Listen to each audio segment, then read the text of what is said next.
What family's going this year? I used to go from the condo to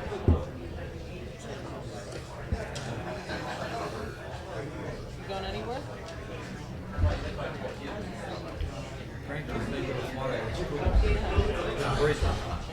That's a big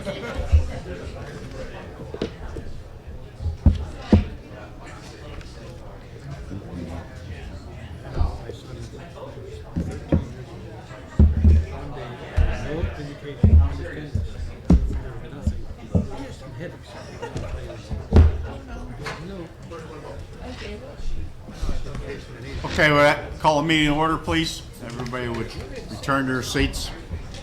Tim, you know about Lehigh? Yes. Michelle sent us an email. Blue. She's younger. She's blue. Roll call, please. Right, she's going to be right out there, bud. Mr. Bilbo. Present. Mr. Haas. Here. Ms. Howe. Here. Mr. Morelli. Present. Mr. Perry. Here. Ms. Sedman. Here. Mr. Urban. Here. Mr. Schnee. Present. Mr. Bowes. Here. Mr. Wiggis. Present. Mr. McGinley. Present. And Mr. Morelli, you just called back in again, correct? Yes, I'm here. Good, thank you. Additions, deletions. Number 8 has been deleted. Got a late email this afternoon saying that they'll bring that back in January. The request there for the Lehigh Valley Health Network. We're going to change the lineup a little bit in order to, we have some people who have traveled to be here this evening, so we're going to allow them to come to the podium first so that they can proceed with the travel plans. So bearing that in mind, number 2 will become number 1. Number 4 will become number 2, and number 3 will become number 5. What was 5 will become 3, excuse me. 4 will become 2, and the second item we'll put on first. Who's on first? Okay? Who's on fourth? So moving to that, the discussion regarding the resolution authorizing the county manager to execute a contract with Dominion Voting Systems for the purchase of new voting systems. Manager Pedri? Well, thank you, Mr. Chair. Council, I reviewed all documentation presented. I've taken all accounts into effect, and I am recommending Dominion as our voting machine moving forward here in Luzerne County for a bevy of reasons, and some of which I'll go over now. And I do believe this is the best decision for Luzerne County. Now, you've heard a bunch of different things in this chamber about the process and surprises. This is a process that started in January, and we reviewed things, and we had numerous public reviews of these things, and it was in the paper a bunch, and the election board reviewed it, and that was public meetings, and and then I put a committee in place, and I'm thrilled that the committee came back, because the committee came back with a well thought out decision, and I'm pleased that they took the time to review every single thing that they have. That being said, just because I put them on the committee does not make them have the correct answer. I'm going to review some of the things that were just said in here, many of which were incorrect. Number 1 was the time of ballots cast. You can read anything you want about blogs, or you can go on these websites and see these numbers and see what you want to do. The reason why I'm recommending Dominion, one of the reasons is because of the time of the ballots cast as well. I personally voted on these machines as well as every other machine here in Luzerne County, as well as other people in this room as well. I personally contacted the department heads of other elections across the United States. The time of the ballots cast is not 3 in 1 minute. Let me ask you a question. Do you truly believe that Dominion would be in business if they had three ballots cast in a minute? If that's the case. But you saw it with your own 2 eyes. 3 to 4 seconds was what my experience was. 3 to 4 seconds was what my contacts informed me of. And the 3 to 4 seconds is what I hope you saw when you tried as well. And that's something that I'm going to ask the representative from Dominion to discuss as well. Number 2, cost advantage. I can't believe that I'm sitting in the Luzerne County Courthouse and people are saying go with the most expensive option. For maybe the first time in my entire history as county manager, as county solicitor, somebody saying to me, go spend the most money as you possibly can. Shocking to me that would be the determination as to what everybody is saying. The cost advantage of Dominion is great. For $3.6 million with 5 years of maintenance, this is 6 figures, almost 7 figures less than the other proposals from where we're at. County administration added the more machines. County administration asked for the higher number of scanners to be here as we move forward.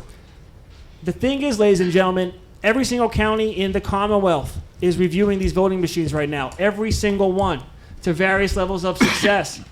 Some are good, some are bad. I've heard a whole bunch of different stories. I just came back from CCAP. I heard a whole bunch of stories about voting machines.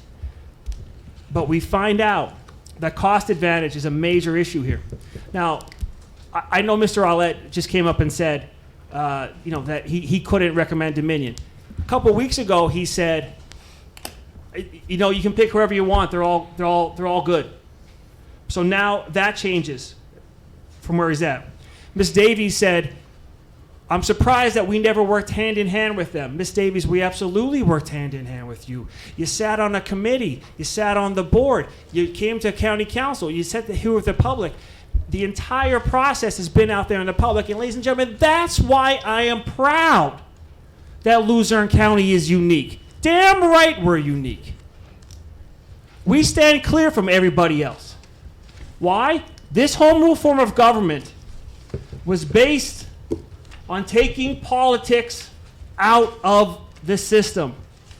Doesn't matter who you know. Doesn't matter anything along those lines. Now, I know Mr. Griffith just said that I rule the county. Well, I must be doing it wrong because this job is way too damn hard still. The issue is this.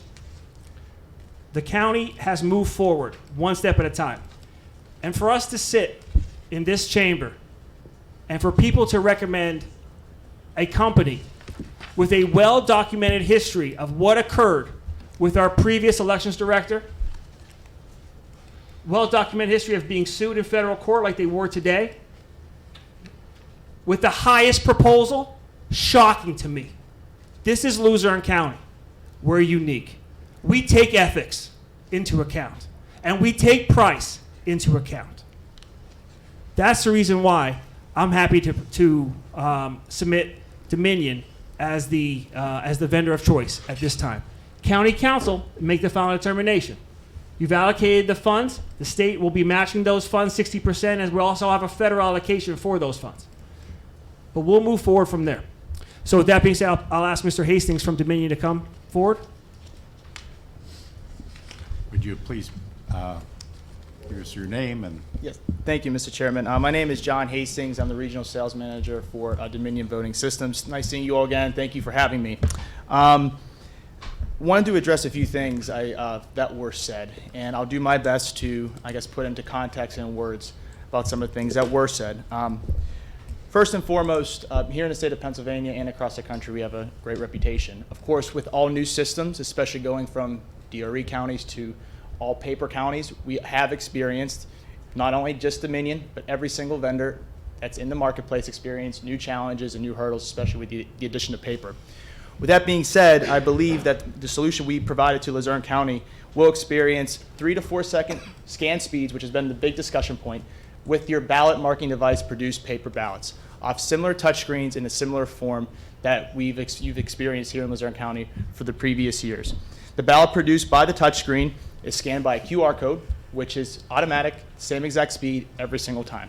So the reports that are out there are at times misconstrued, and there's so much irregularities in those testings, and I'm here to tell you, we've been here 3, 4, 5 times testing our ImageCast X ballot marking device, and the scan speed for every single voter has been identical to the 3 to 4 second span.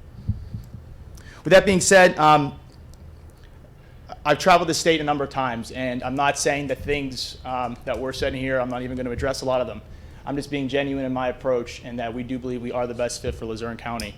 We have a nice footprint here in the state of Pennsylvania. We currently have 10 counties on board, including Erie, Montgomery County, and York. When you talk about size comparison, we're hopeful to get that number upwards of 13, 14, 15 moving forward. Can't say for certain right now. That puts us in the best position, unlike a lot of other counties out there who might have bandwidth issues, and a lot of other counties who might not have the presence that we do here in the state of Pennsylvania. We have a nice size footprint with a nice size county customer base here in the state that will put Luzerne, the size of Luzerne and the surrounding counties that I mentioned, in great position. And we have heard great reviews from our performances as well.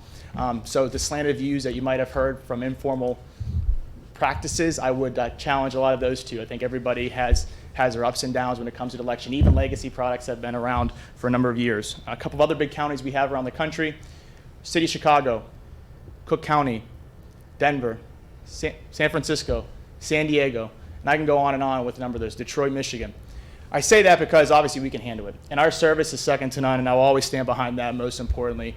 And in our approach, we're very thorough, and we're very thoughtful of the county's needs in mind. So with that being said, I know our scanners, the most used scanner in the world, speaks for itself, and our off-the-shelf equipment is cost-effective in the long run, and above all, our service is second to none. And those are reasons why I believe we're the right fit for Luzerne County. And thank you all for the vote of confidence, and for the county manager and everybody in chamber tonight. Thank you. We'll entertain questions. Mr. Haas. I do. Yeah, welcome back, Mr. Hayes. Welcome back to Wilkes-Barre. Good to see you. Thank you. I see here in the manager's summary on page 62, members, it says here that Dominion's provided a price proposal of $3.6 million, thereabouts, and includes equipment, hardware, software, maintenance, and support for 5 years. But I think, isn't the mandate and now legislatively approved 60%? There are some things that doesn't cover. Does that cover support services? Yes, that's included on-site Does it support really services. It does Everything's include that quote we gave in there. Yes, that's inclusive. So we can fully expect 60% of this bottom line? Yes, sir. Okay, very good. And that's Thank over you. 5 years. Very good. Yep. Thanks, sir. Okay. Other questions? Mr. Hayes? Just a reminder, I had asked the manager, and we had talked about it. We had the election across the state, November 5th. They had asked to check to see if there are counties that were using different machines, what kind of issues they may have, which I think the manager spoke to. And the other question I had asked, which had been brought up in the past, was the amount of equipment that would be necessary to operate in our county. And I think the manager's proposal has upgraded that equipment so that we would meet any issues or needs that may come up. So those are two things that we had talked about in the past that I think were addressed in the manager's report and Mr. Hastings' report. Anyone else? Last question too, Chair. This is for the manager now, because I'm seeing on the same summary, it says we're eligible to receive $343,741 from the federal component, but that's a little less than 10%. Can you speak to that, Dave? That's the number that the feds came down with us on. That's the number that we were allocated from the feds. If you remember, Senator Casey announced. I know where it came from, but why isn't it 10% of our cost? I'm not sure. That was okay. That was a formula that they used across the country. Okay. Yeah, I think they said for 14. So, I mean, the state was a pass-through on that one, so maybe something happened in Harrisburg with that. With the I'm not sure why that Secretary number isn't from the exactly 10%. I mean, I was like I said, I was down at CCAP as of this morning. The state once again committed to that 60% number to where we're at with the money that the council has borrowed of the regarding it in the last borrowing that we just completed earlier this month, plus the federal money, we'll be able to cover this entire cost. Any chance we could look into that? Because it really, I mean, it was promised as 10%. I don't know if we could find some clarification on that. And it's $20,000 discrepancy. We could do a lot with 20 grand. Yeah, I'll find. Yeah. I'll put a request in. I appreciate that. Statement? Yes, for the audience and for the rest of the council, my feeling goes very much to what Mr. Pedri has said.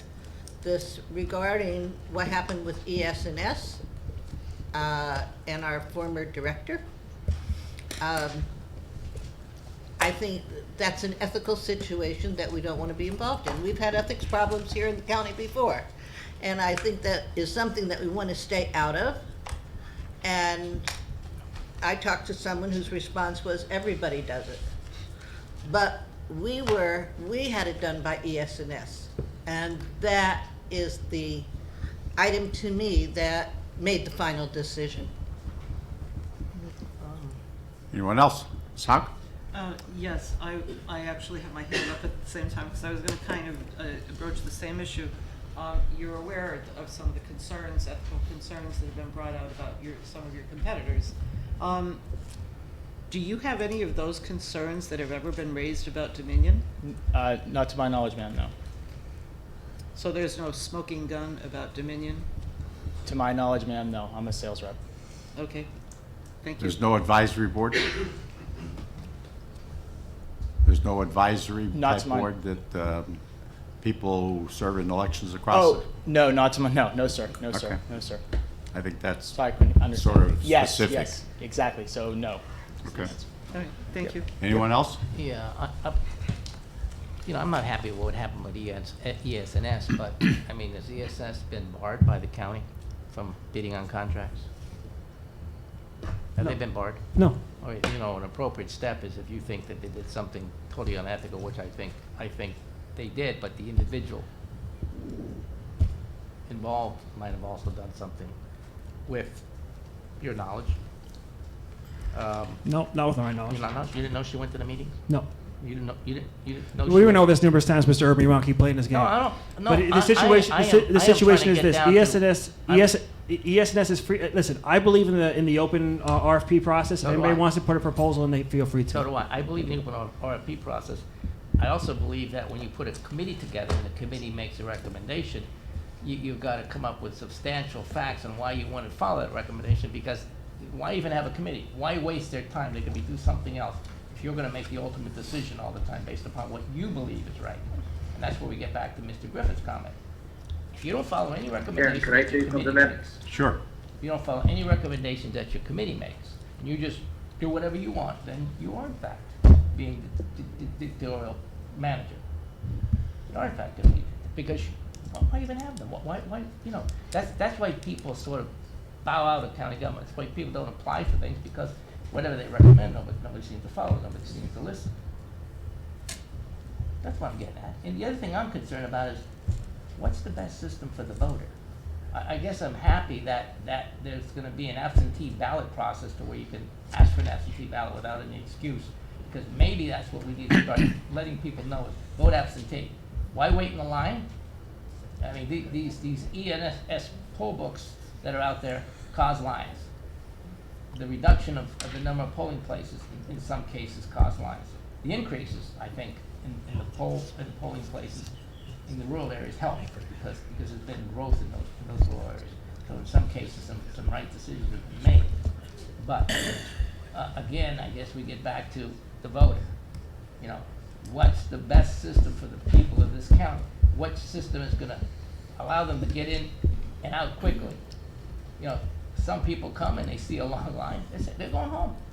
You just disenfranchise somebody from voting, and that's what we don't want to see happen. We don't want to see any disfranchising. The other thing is the weight of this system, this battery system, 42 to 50 some pounds.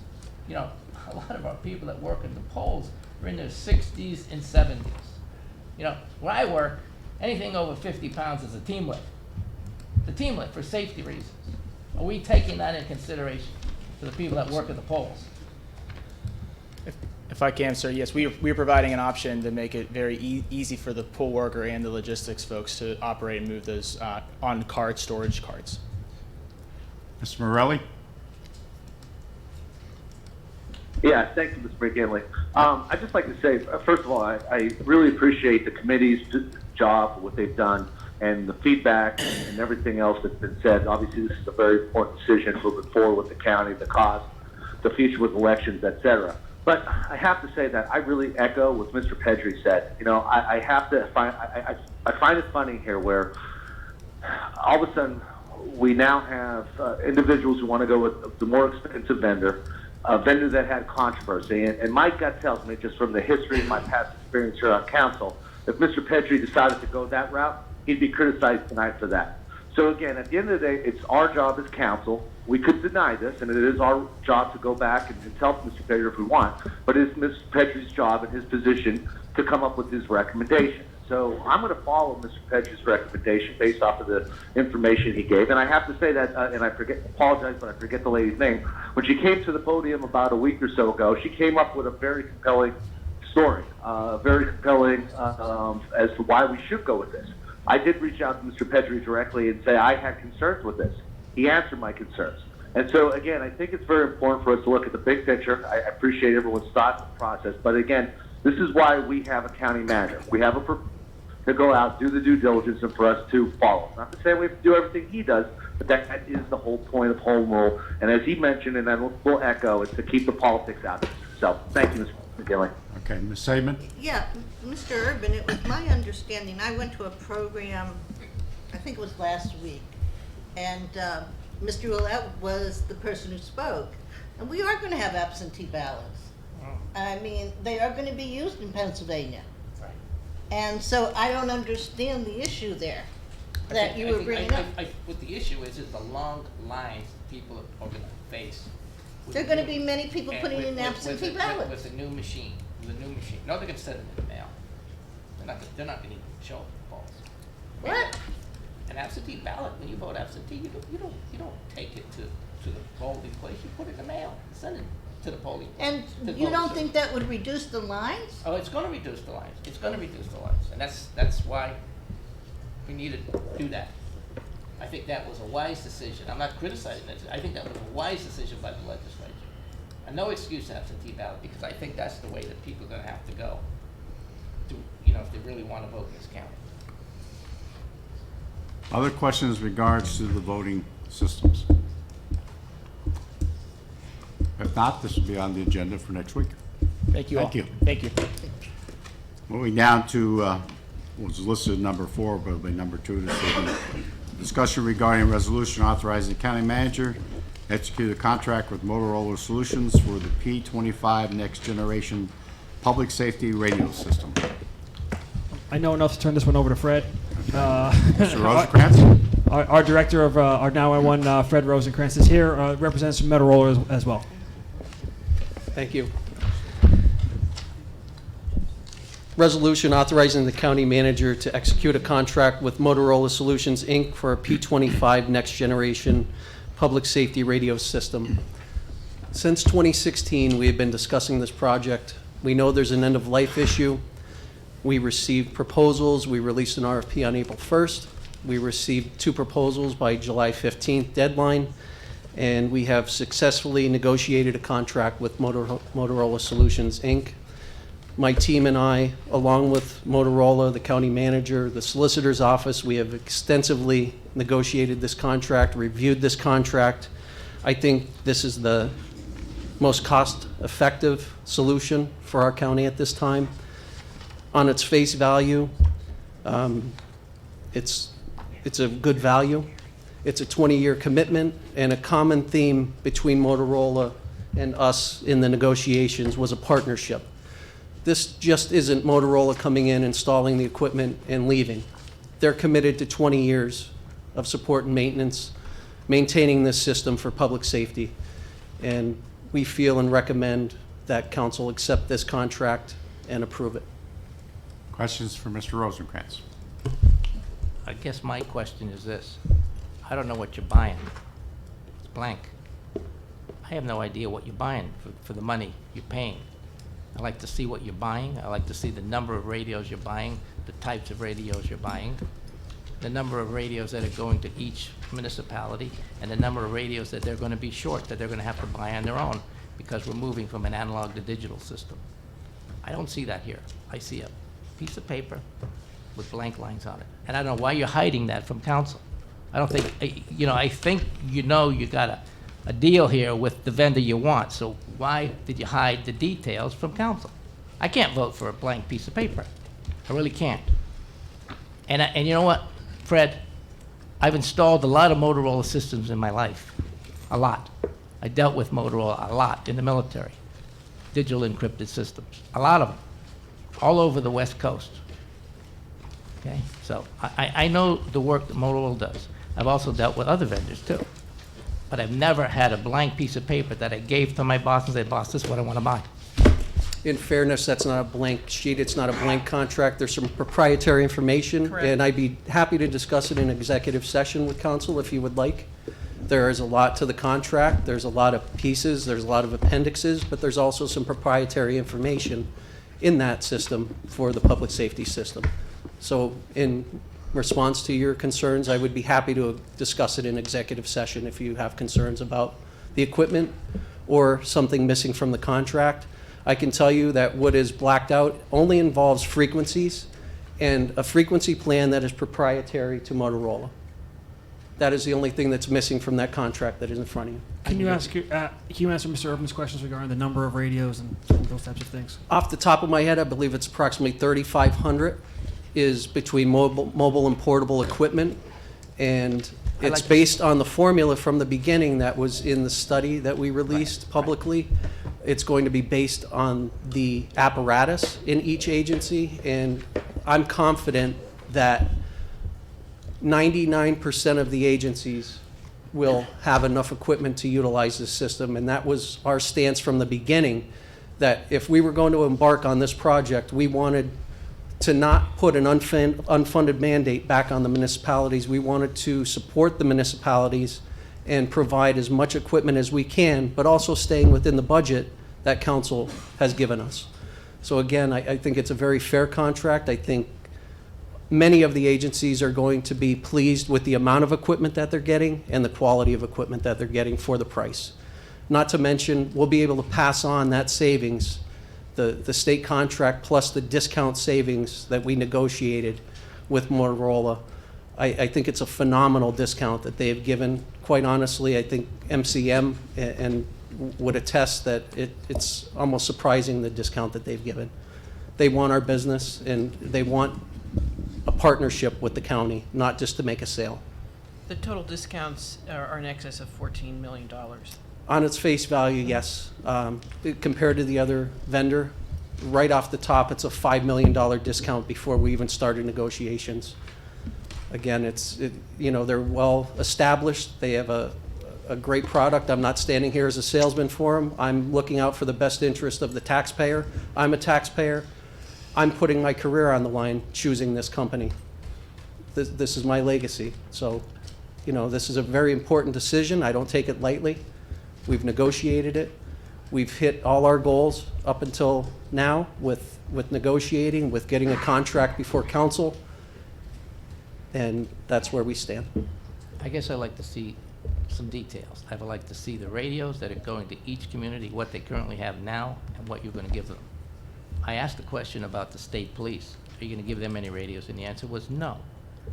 Correct, because they already are on a P25 digital system that will be compatible. Okay. And the state police do not need equipment. They are Okay. funding their own project, and they've already contracted with Motorola statewide. Okay. All right, well, that's a good answer. That wasn't the answer last time. We have that answer now.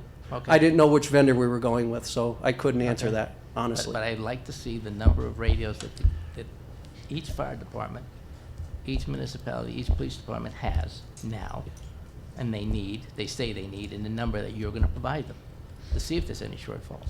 I'd like to see that. I don't want to hear complaints from elected officials in other communities throughout this county when the system goes in that says, we don't have enough radios, it's going to cost us money. Right now, that's all hidden. Nobody on council's seen that information. You're asking us to vote on a contract with numbers in it, without any details. I won't unless I see the details.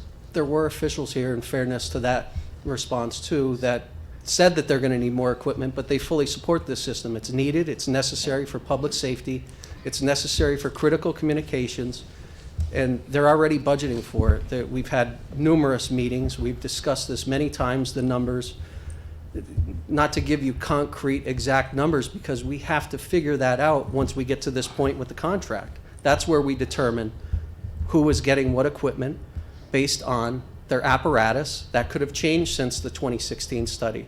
So we have done that. We've done our due diligence. Now that we have a contract in place, we could look at that again, see exactly what they're getting. But from the beginning, we were never funding 100% of what the agencies had. It was based on the apparatus and a set number based on that number, not on what they need or what they say they need because of a collective bargaining agreement or anything like that. Well, those things are important to an agency. If they need so many radios per collective bargaining agreement, then, you know, that ought to be included. You know, again, I don't want to see them shortchanged. Public safety is that, goes down to that last individual with the communications in their hand. We don't give enough individuals the communication in their hand. Your network doesn't mean anything if somebody doesn't have a radio and can't talk through your system. I guarantee you, with this quantity of radios, there will not be an agency that doesn't have enough radios for personnel on a scene. To have somebody have a radio when they're off duty, I can't justify that as I a think we're getting into the number of radios again. I mean, we talked about number of radios for some time. This project is changing over an entire 911 system. Okay, we're changing over the entire analog system to the digital system, and that's a huge undertaking that that we started here. This Luzerne County Council has unanimously voted to fund this changeover. It's going to change how people make those calls in a moment of need for the next 20 years here in Luzerne County. Of course, we're going to work with every municipality on the radios. I said that we're going to sit down with them. We're going to be seeking grants if we don't fully fund every single one of those radios, if those radios don't come out. In addition, we talk about private fundraisers for those radios if we need to do these things. But we're not at that point at this point. This is the contract with Motorola. Fred and his team and the solicitor's team have been able to negotiate a savings of $14 million on a Motorola system that is a brand new state-of-the-art system here. That is pretty impressive. And we get to the number of radios. We'll go back and forth with the agencies. Of course we will. We'd be happy to provide those information. But let's talk about what this contract really is, which is a complete changeover to our system of what we've had here. I understand changing from analog to digital is a change in the system. I put these systems in. I put about 20 of them in, Mr. Pedrick. 20 of them, okay? I did it. I did the engineering. I did it. 20 more than me. Yeah, 20, We do- 20 systems. Yeah. There is a term in the contract that on the first anniversary that we can buy a minimum of 500 subscriber radios at the state price and plus a 30% discount. So, you know, we did take that into account when we were negotiating with Motorola about the number of radios, and perhaps there may be a necessity to purchase more radios. Absolutely. Again, We've negotiated a very good contract here. There's a lot of protections from the county side, and it's a huge commitment from Motorola. This isn't a small contract by any means. I'm not trying to negate that. It's a very large contract, but it's a 20-year commitment. This current system that we have equipment that is over 20 years old. And this just isn't the infrastructure and the equipment for the county and the agencies. This is the complete microwave system, not this contract, but this overall project in general. This is a complete overhaul of the entire radio communication system, including the frequencies. So this is a major shift. This is a major contract. And again, we recommend that we contract with Motorola. Anyone else with questions? Ms. Saban? The only thing I wanted to say is that last night on the news on NBC, they talked about a man who was having a stroke in a hotel. I saw that. Did you see it? Mhm. And the reason, other than problems with the 911 operator, the reason was the lack of communication because the machines were at their end of life. And that's why all these municipalities are moving into this new. So I thought, well, gee, Luzerne County's doing that. And I don't know, I trust Fred a lot on every job he's done in this 911 area. And before that he would not be doing something just to sell it to us. Absolutely not. I take this very seriously. I'm passionate about my job. I'm sure everybody could see that. But not only am I passionate about it, my team is passionate about it. Every one of us have over 20 years public safety experience. I have 24 years public safety experience. I've been on the other side of the radio, and I know what's important. And when somebody calls for help, we need to be able to get them that help that they need. So, again, Other thank you. questions? I'd just like the details. I'd like to see a breakdown of what you're giving before I vote on this contract. If I don't get it, I'm not going to vote on it. I'm not going to vote on it because I don't believe in you. I want to see what the municipalities Well- are getting. That's all. But that has to be done. I think you made that very clear, Mr. Urban. Yeah. We have Well, let me- 705 pages of detail. Okay, I don't want In to the see. let me contract. say this, I just want to see okay. the breakdown. Let me say this. I think you and your team have done a great job, and certainly have done all of the due diligence and research and background and whatever else. Obviously, we had a lot of municipal people come into our meetings, make their statements in support, knowing full well that they may not have exactly the same number of radios, but they are willing to go forward and take care of that issue with their municipality. This is a contract that we're going to vote on next week, and hopefully we can move on, and then you can work with municipalities to deal with whatever issues. Hopefully they're few and far between, but I'm sure there'll be some. But I do think you've done a great job, and Mr. Urban said he doesn't trust you. I trust you. I didn't say I I didn't trust trust him. you. I said, I'm not going to vote on the contract unless. No, I you see said the you number. don't believe him. I don't. That's what you said. Well, That's what you said. I don't believe you then, Fred. I don't believe you until I see the numbers. I But live in I- the city of Wilkes-Barre, which is broke, okay? Broke. They're arguing about a budget. I don't think they have a dollar put in their budget for a radio. They don't even have a budget, and it's, without raising taxes next year. So I'd like to see the Wilkes-Barre breakdown. I believe What- it's what- 58 portables they're going to be getting, off the top of And- my and- head, and and is the that- police are getting over 70. And what do they have now? If that's not enough to fund, Well, I don't know what their the requirement- operations, I don't know what is, What is their Mr. Urban. requirement? What is their I'll be requirement? honest with you. I don't know what their collective bargaining, I believe their collective bargaining agreement states that they need one radio for every person. Okay.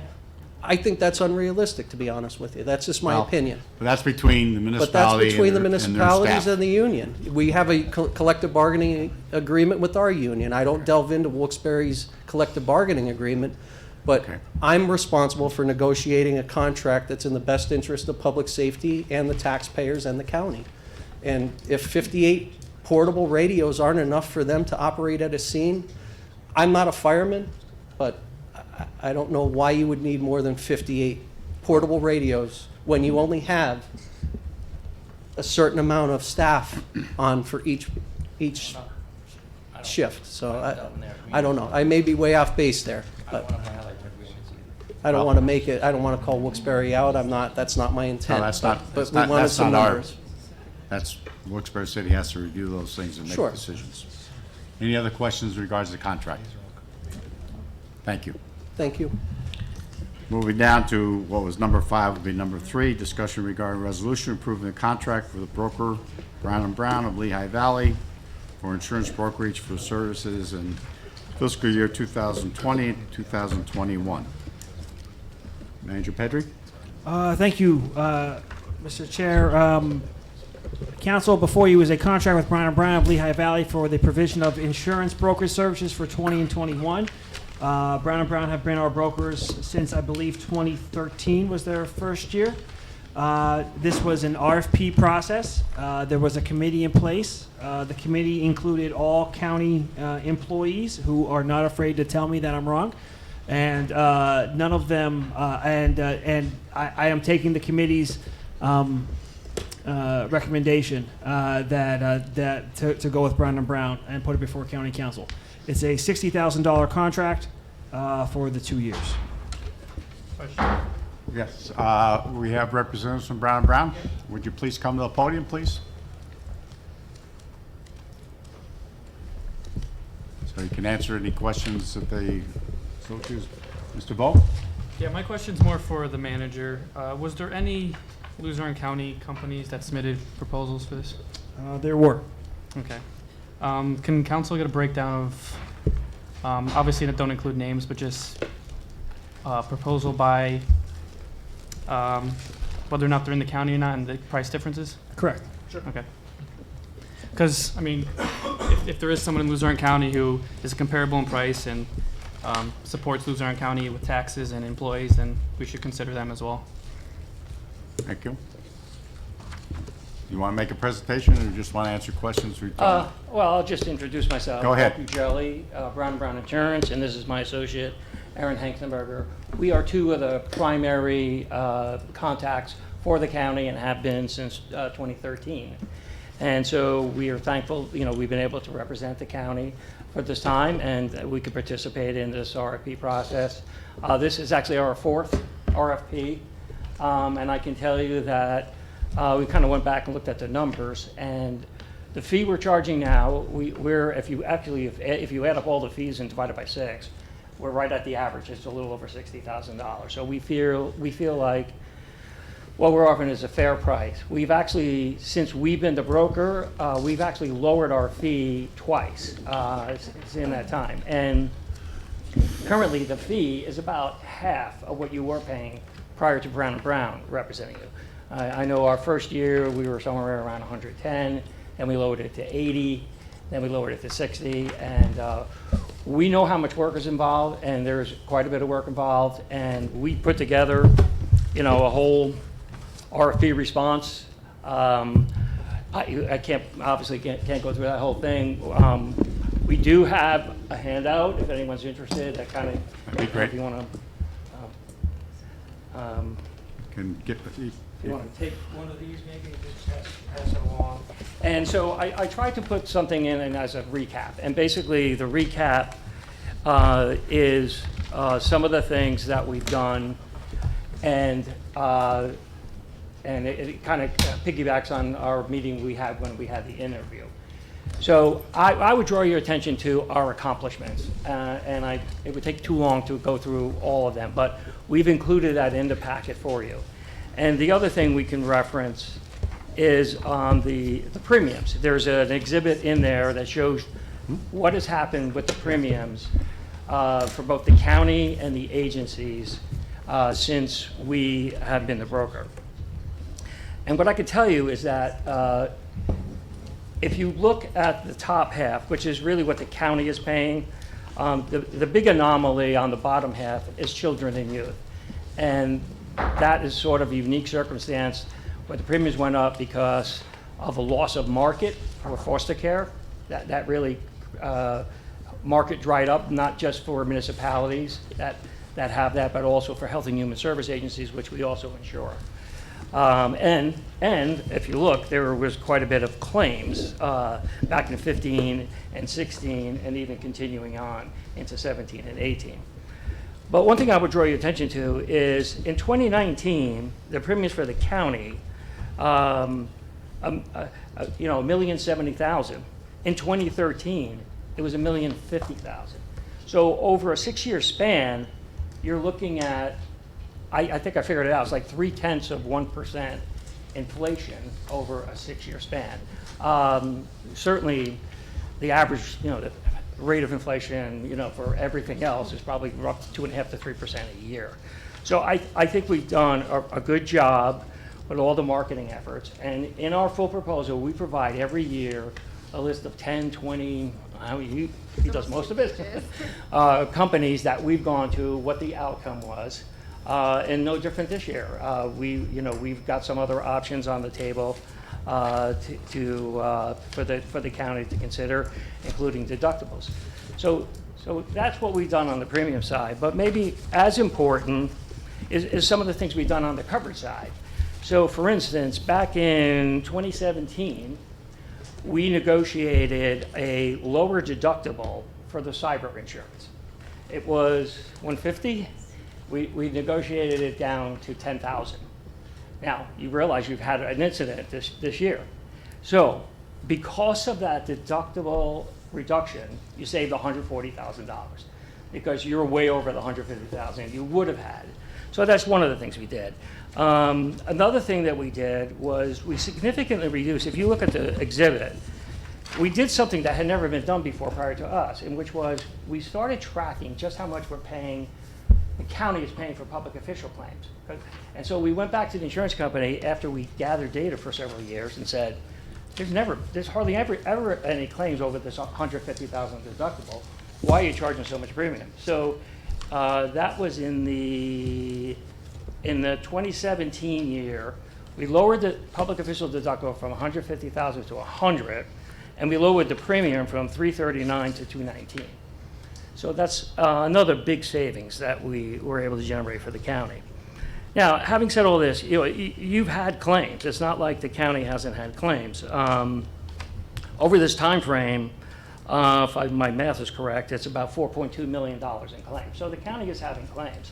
And in particular, the claims are in the property insurance. There was some big property insurance, a fire claim, et cetera.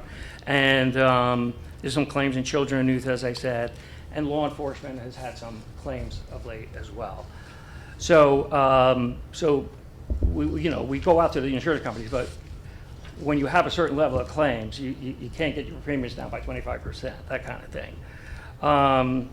We've added a couple of other coverages, things. The county had to pay one time a claim that the previous carriers, actually previous to us, they went ahead and settled without your consent. And you had no choice but to have to pay that. And so we negotiated in that the county's insurer now has to get your consent to settle. So that was something that we did. So like I said, I kind of went through the numbers, and you're having claims, but we're still able to keep the premiums pretty constant, in spite of the fact that you've had higher payrolls, you've had higher property values, et cetera, et cetera. So and the thing I really didn't talk about at all is what we're doing on the risk management and loss control side. We're up here, I'm at every safety committee meeting. We are doing 6 to 8 training sessions a year. We're doing site inspections to make sure everything is safe. We're doing other types of training and classes. We offer webinars every month that county employees have been taking. So we're doing a lot. We're meeting or exceeding what the county has asked for previously in the RFP. So we feel our fee is fair based on the work we do. Questions? One, your excess workers' compensation, can you Yes. explain that one? I mean, we have a self-funded workers' compensation program in the county, right? So that is, and in fact, that's one of the areas where we do have an option this year. So this would pay for any claim over $600,000 for any county employee. Okay. So when it reaches that point, then the excess. So the county caps Right. the amount that they would have to pay. Have you paid any claims over the last? Yeah, this is one. In fact, we talked about this earlier today. We have gone to. There's not like 100 carriers that do this, and we went to all the ones that did, and we have had difficulty getting them to buy on to the fact that there really haven't been, because they look at it like, well, you have all these, prison guards, you have all these people working on the roads, any one of which Right. could be a major claim. And so what we're going to propose, one of the things we're going to propose for that is to have to maybe take a higher deductible, because it doesn't seem like we're having claims over these amounts anyway, and save some premium. So that one's been a tough one. There's no doubt about that. That particular one has been a tough one. Yeah, because I don't remember any claim over $600,000. No, I actually thought there might be one, but so far it has not materialized. All right. And then the other one, Keystone Job Corps, basically doubled in the last 6 years. Can you explain that one? Which one? Keystone Job Corps. The property values doubled. They were Yep. Underinsured greatly, so travelers increased them in 1 year. Unfortunately, it doubled the premium in 1 year, but now it's up to value. Yeah, for the carriers to provide the blanket agreed amount replacement card coverage, they require that all the buildings be properly insured. What they don't want is everybody insuring the buildings for half of really what they're worth. And so they did some testing of locations. And basically it's a calculation of the construction, the square footage, and the occupancy. They plug it into a formula and says, well, it should be insured for close to $150 a square foot. And by and large, a lot of these buildings were insured for $75 or $78 a square foot. So you could never replace them for that amount. And so that was kind of like a one-time thing where they had to catch up. And since that time, it hasn't increased that much. Did you check with the people that run Keystone Job Corps to see if they actually have any insurance? Because some of those buildings they built and said that at the end of their contract they would turn those buildings over to the county. The county leases that facility to an agency. Can you check with them to see if they have insurance on their buildings? Because I think that's why the values went up, because they did build some new buildings over the last 10 years or so. Well, part of our renewal process is that we sit down with the county and we say, okay, here's the schedule, what has changed? And so we're constantly adding and deleting, be it buildings, be it vehicles, be it equipment. Right. So that's an ongoing process.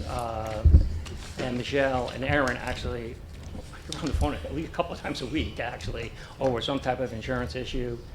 And some of the other issues we deal with are reviewing your contracts.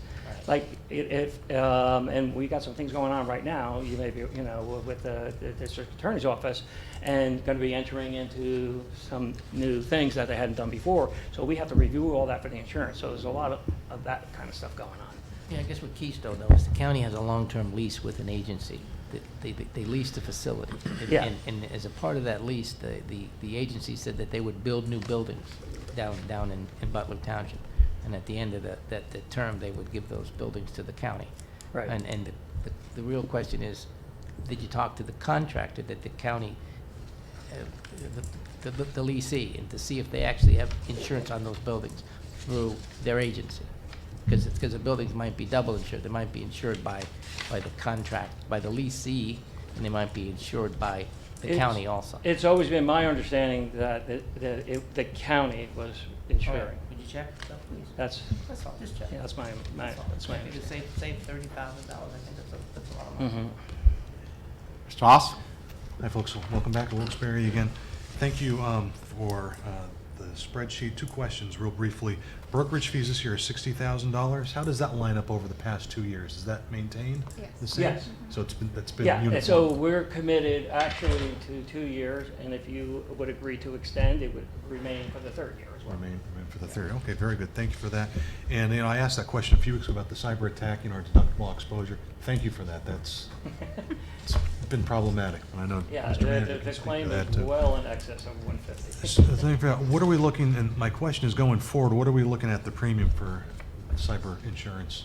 How Well, will that actually, change? that particular policy is probably, surprisingly, not horrible.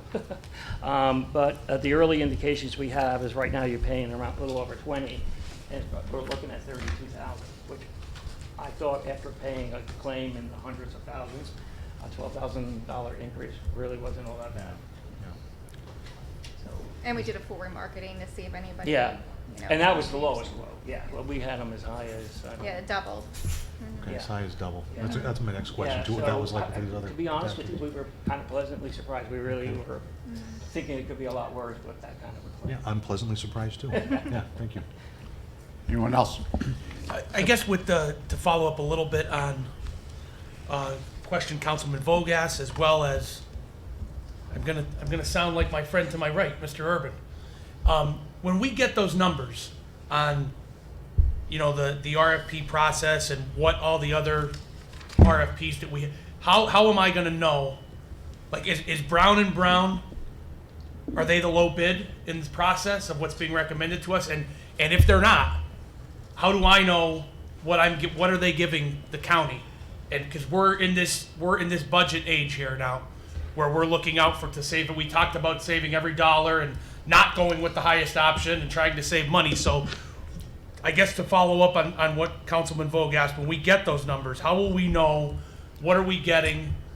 And if there's someone that's local, no disrespect to Brown and Brown, if there's someone that's local that's employing people in Luzerne County and paying taxes in Luzerne County, why are we gonna spend more money outside of Luzerne County? Yeah, Councilman Bill, it's a fair question. I'm going to be presenting to County Council. These are the proposals and the numbers where we're at. If you're not comfortable voting for Brown and Brown, based upon the recommendation of the committee, as well as the presentations where we have more questions regarding that, then obviously if 6 members of council choose that Brown and Brown is not the company to work with, I will then go back to those proposals and find the next bidder from there and bring that to County Council. That was going to be my next question. My next question would be, and it might even be more directed at the solicitor than you, David, would be, if that happens, are we under some sort of a timeline where we've talked about things that this council can and cannot be voting on, and what's essential to government operations, and so if that happens, do we put us at risk in any way? What's our? No, I'm trying to ask. Well, you can vote this year. You can vote in December. Okay. On whoever broker you decide on. You don't have to wait till January. Okay. Other questions? Yeah, one more. On the cyber insurance, you say our deductible is $150,000, so we pay the first $150,000? No, the deductible's not $150,000. It was. What is it now? It was $150,000. It's $10,000. For this claim, we negotiated it down 2 years ago to $10,000. Okay. So Okay, good. that's So we paid it first. yeah. All right, good. Thank you. And so I understand your question. It's a fair question. I guess the committee is the one that we interview with the committee like everybody else. So in my dealings with municipalities, they've always looked at insurance as a professional service, legal, engineering, insurance, professional service. And so I guess at some point you have to say, well, do you have confidence that someone who might be a lower bid is going to be able to deliver the same services? Are they going to be able to deliver the same risk management services? Are they going to be monitoring claims?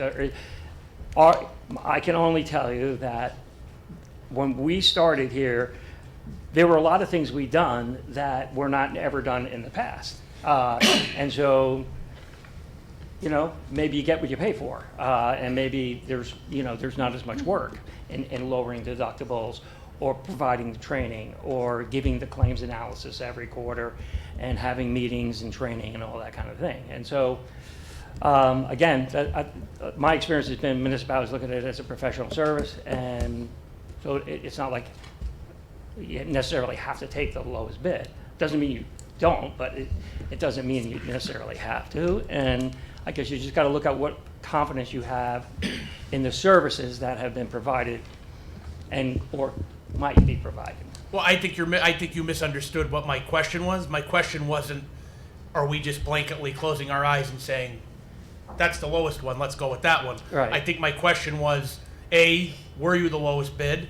And B, what is the county and the taxpayers, what are we getting? That was the question. The question wasn't just, hey, let's look at the lowest sale number. Tell me, why is it that I'm going to Brown and Brown at a higher price? That was the question. It wasn't a question of let's line up 5 numbers and pick. We could see which one is clearly the lowest one. So if you took it that way, I apologize, because that's not. No, I understood what you meant. I guess I was just trying to say that I have no idea what the other brokers offered, so I can't answer to that. That makes 2 of us. Okay. Fair enough. Okay. Anyone else? Mr. Urban, your questions I like tonight this here. guy. He gives you good answers, and I like. Maybe it's the good questions. No. It's the answers. It's the answers. Do you do healthcare? The medical stop loss. You do that one. Is that here? Actually, we had worked with Dave on that, and I believe we're still trying to finalize some proposals. But we have. Because that's a big one. That's what, $1 million something? The premium? Yeah. The premium's like No. 400. Like 4. Yeah. Yeah. Yeah. How much a month? 35,000. 35 a month. Yeah. Could you do an analysis on that just to see what we paid over the last 10 years and what we saved in claims back? You can do that. Not today. Not today. Just if you send it in. I have it all done through Brown. Okay. All right. You've got Any an other easy job, questions Dave. for Brown and Brown? That's good. Stop loss would be fine if you provide that to us.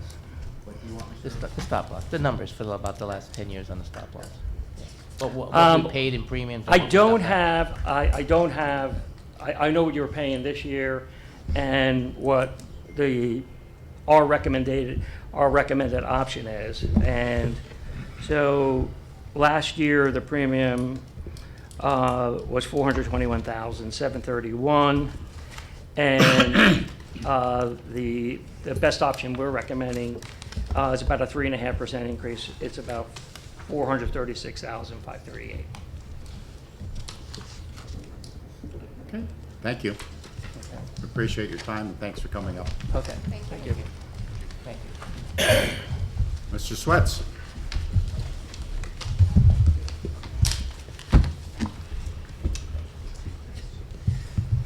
Thank you, Mr. Chair. In your packet is the budget reports. I'll just give a kind of high level and leave it for questions at the end. So going through the budget performance report, one of the things we talked about was the change to showing the healthcare broad. So we're budgeted differently in 2020. We're in the process of doing that for 2019. This will eliminate any kind of issues like we had in the past with the healthcare. So you'll see on page 1 there's revenue, and on page 15 there's expense. Also, you'll see all the way in the back on page 55, we gave you prior year to date.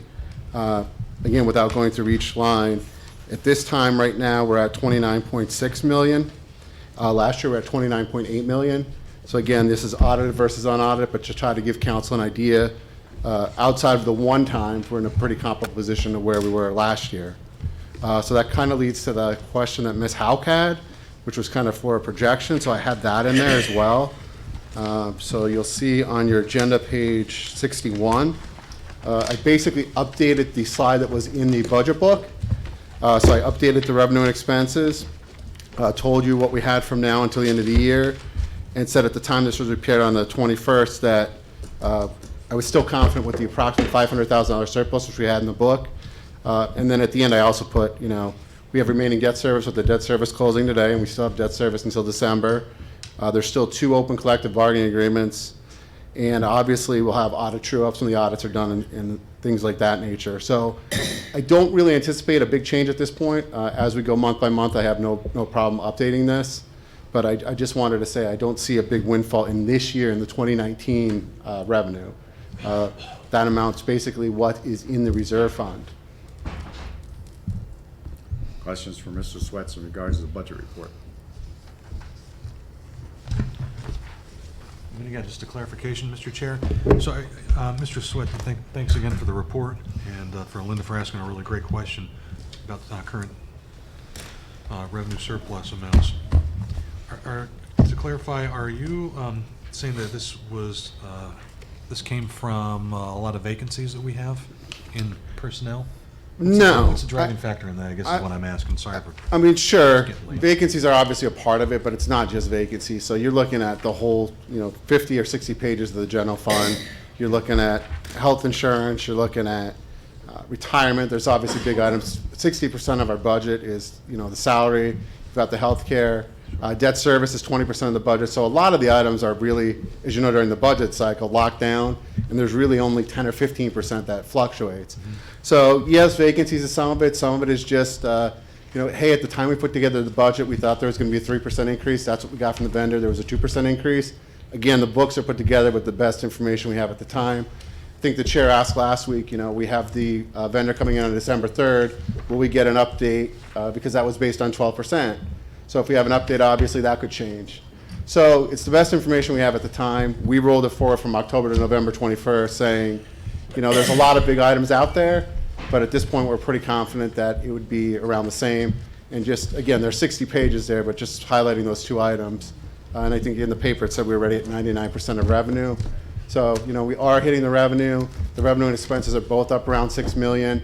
I'd like to say that's due to us being a little more proactive on the audit.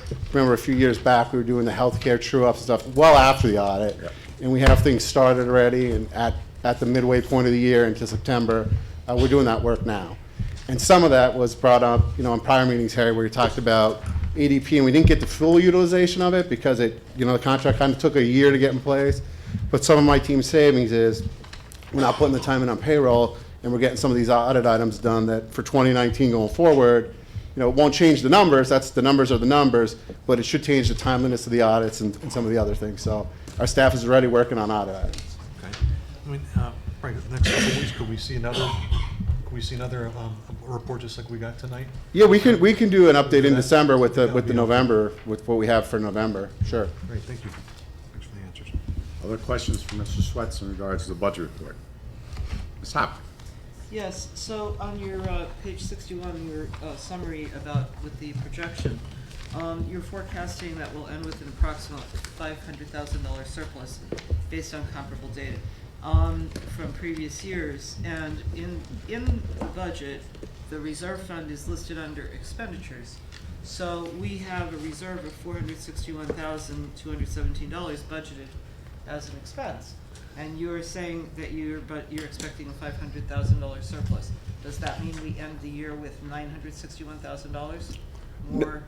It's a good question. No, what I'm saying is the 500,000 anticipates us not using or using a small amount of the 461,000. Well, then it's not a surplus. Then you're only talking about a $30,000 surplus. In the day-to-day operations, you are correct. What I'm saying is I don't anticipate using the reserve, and in the day-to-day operations, the 30,000 would be 500,000 that the county would not be using.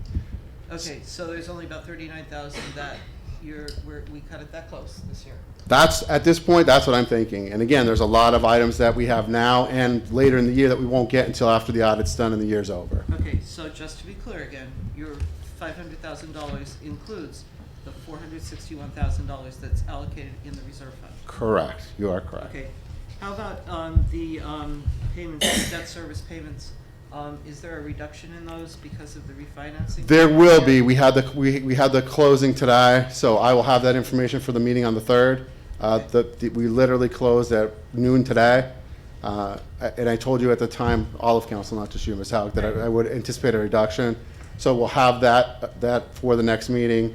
What the reduction was, and it will pretty closely mirror what was recommended at DCD. At the time, I said I couldn't actually put it in the budget because it wasn't approved yet. DCD, it will be very close to the sheets that Mr. Scheer provided, so I'll have it written up, but it'll be around $500,000. It'll be a substantial, and that's not in this number because, again, when this was put together, this wasn't finalized.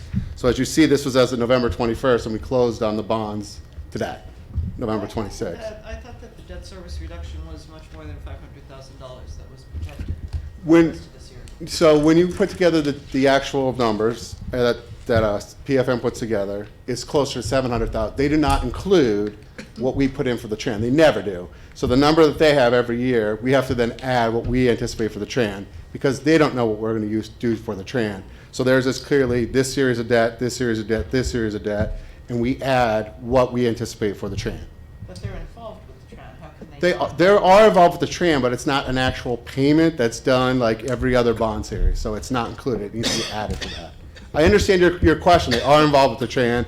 As you'll see in the next agenda submittal, obviously they sent out the information. They're seeking the information for the bids. Right. So, but I'm just saying, it looks like a little bit of a shell game going on. Okay. Thank you. Any other questions on Yes, budget Mr. report? Chairman, those Yes. collective bargaining agreements, are they over the contract that you're negotiating in so the good faith with the bargaining units? Yes, so the collective bargaining agreements, there's 2 outstanding collective bargaining agreements that one I believe is going to be in January, the second hearing. So we've made an offer. There's a number in the budget. We obviously don't know what the final number is going to be if it goes to an arbitrator. So if it's more than our proposed number, even though we are negotiating in good faith, that would come out of the reserve fund. It'll come out of the surplus, not the reserve fund. I'm sorry. Mr. Schneed, the proposed offer matches our requested budget. I guess, I have one question. The reserve fund, now, you're not supposed to touch that unless you come to council. Correct. All right, so Right. I wouldn't even be adding that into any of your numbers. That's not something for you to even touch. Right, and we are very late in the year. We have no intention of using that $461,000. And all that money that came in today, all that, the borrowed money, where's that going? The borrowed money will go to the borrowing that closed today. Yeah. Will go to it paid off 4 series, so there's 4 debt service series that were refinanced. You paid them off today with that money? Yes. You didn't pay them off with this year's money? No, we paid them off today with that money. With borrowed money?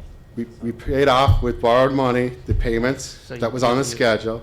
We Okay. made some payments. I think Ms. Houck brought this up a few months ago. Yeah, There was a difference at the LCC meeting of about $1 million because we had to make the payment on November 15th, but we weren't Right. closing until November 26th. Right. So we refinanced at a lower rate, paid off debt service series. We put together what Mr. Rosenkrantz had anticipated, the $19.7 or $8 million for 911, and there's $1.4 million for the voting machines.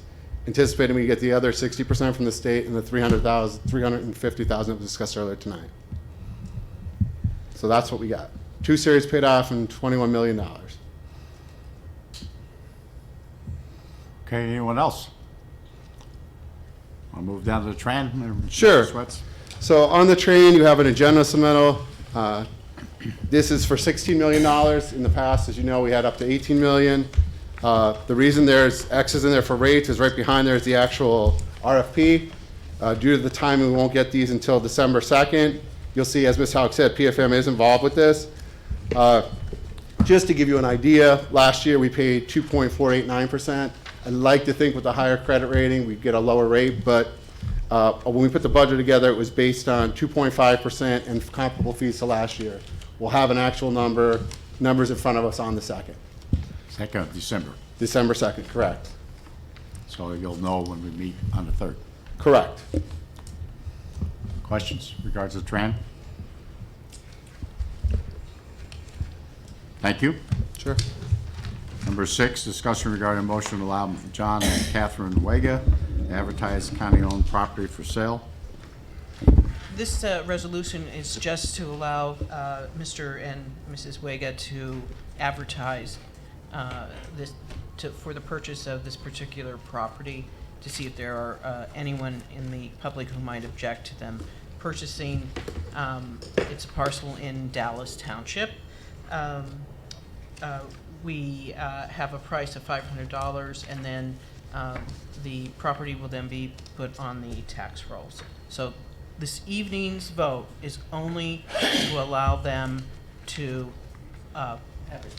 advertise. We will come back then, if there are no objectors, for the actual sale and the transfer. And the property is located now in the repository? Yes, So it's gone through all the other it has. processes? And we sales. worked with the assessor's office. I have to give kudos to Mark Mikowski, who did yeoman's work on this. And it's the county's name? Yes. It's a piece of property that's Mhm. it's recorded in Luzerne County. It's one of the properties that's on our list to be sold. Questions other than that? Is it, can I ask a question? Is it one of the 52 that have Yes. been identified? Yes, Okay, yes. great. Okay. Turning down number 7, discussion regarding resolution authorizing county manager to execute a district office lease agreement between the county and the U.S. Representative Cartwright for space within the Penn Place building located over on Pennsylvania Avenue. Well, thank you, Mr. Chair. This is a lease in front of County Council. Congressman Cartwright has been leasing space from the county throughout his entire term. He's asked to move to a smaller space, and that would have a reduction of rent. He's moved from the former, who was in there before them, Suite 210 on the second floor Penn Place, over to the former coroner's office, same floor. For his constituents, we have signage up as well, but a smaller place that allows him to pay a lesser rent based upon the much smaller location that he is renting from Luzerne County. The reduction in rent is from $1,275 to $875 a month. Those numbers are negotiated, well, not really negotiated, provided by the federal government, who said this is the exact amount that they're able to pay for this amount of money. And this is for the lease. It will be for all of 2019 and all of 2020. So we'll receive 2019 or 2020? Actually, all of 2019 and 2020. Okay. We weren't able to get the lease in front of county council because we went back and forth with the federal authorities for a little bit up until the very end of the year. Questions in regards to lease? Moving over to the other side, number 9. Discussion regarding the ABC committee recommendation regarding reduction in the Conservation Board request. Ms. Wickes? Yes, and I think, Josh, would you please come up to the microphone and introduce Josh yourself? Longmore? Yes, Josh Longmore has been very helpful. He appeared before our committee, our last meeting, which we discussed the matter. So give us a very brief summary, Josh. Sure. Okay, thank you.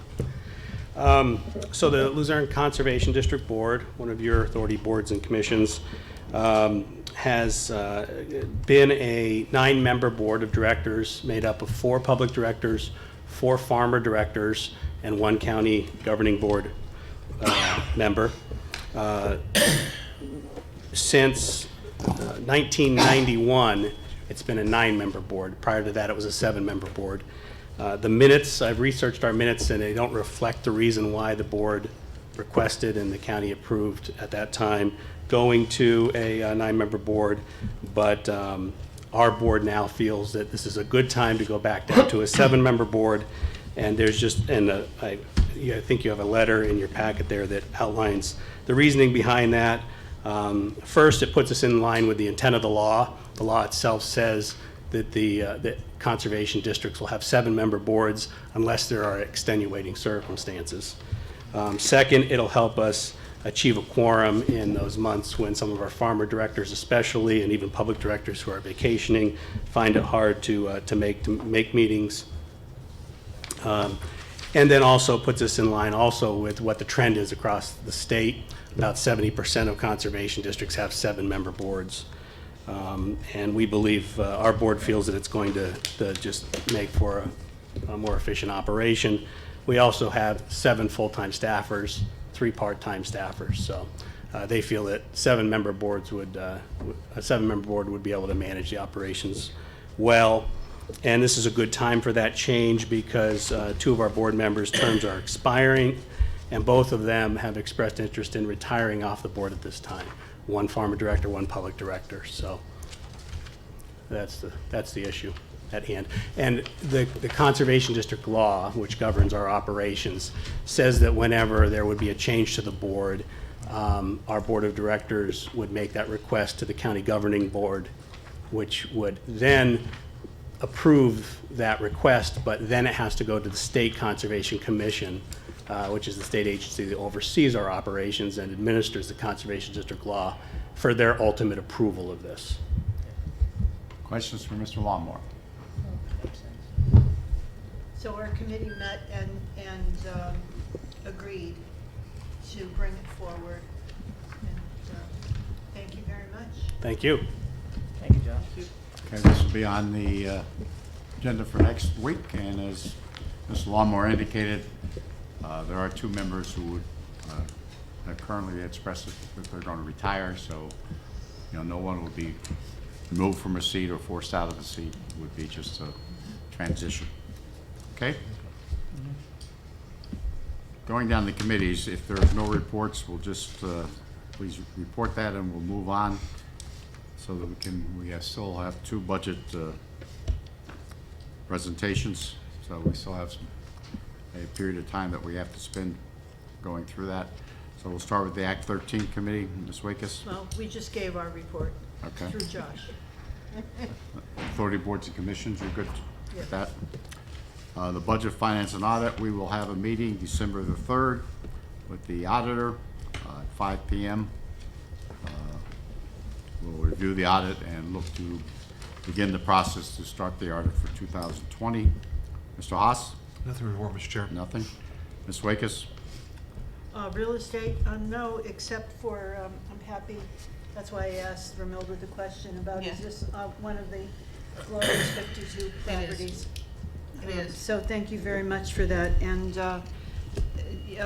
in the new year, I'm sure this committee is going to go forward, and I'm sure they're going to be just as vigilant as we have been in getting these properties appraised and offered for sale through, hopefully, so that the taxpayers can bid on them and enjoy them and get them back on the tax rolls. Ms. Houck?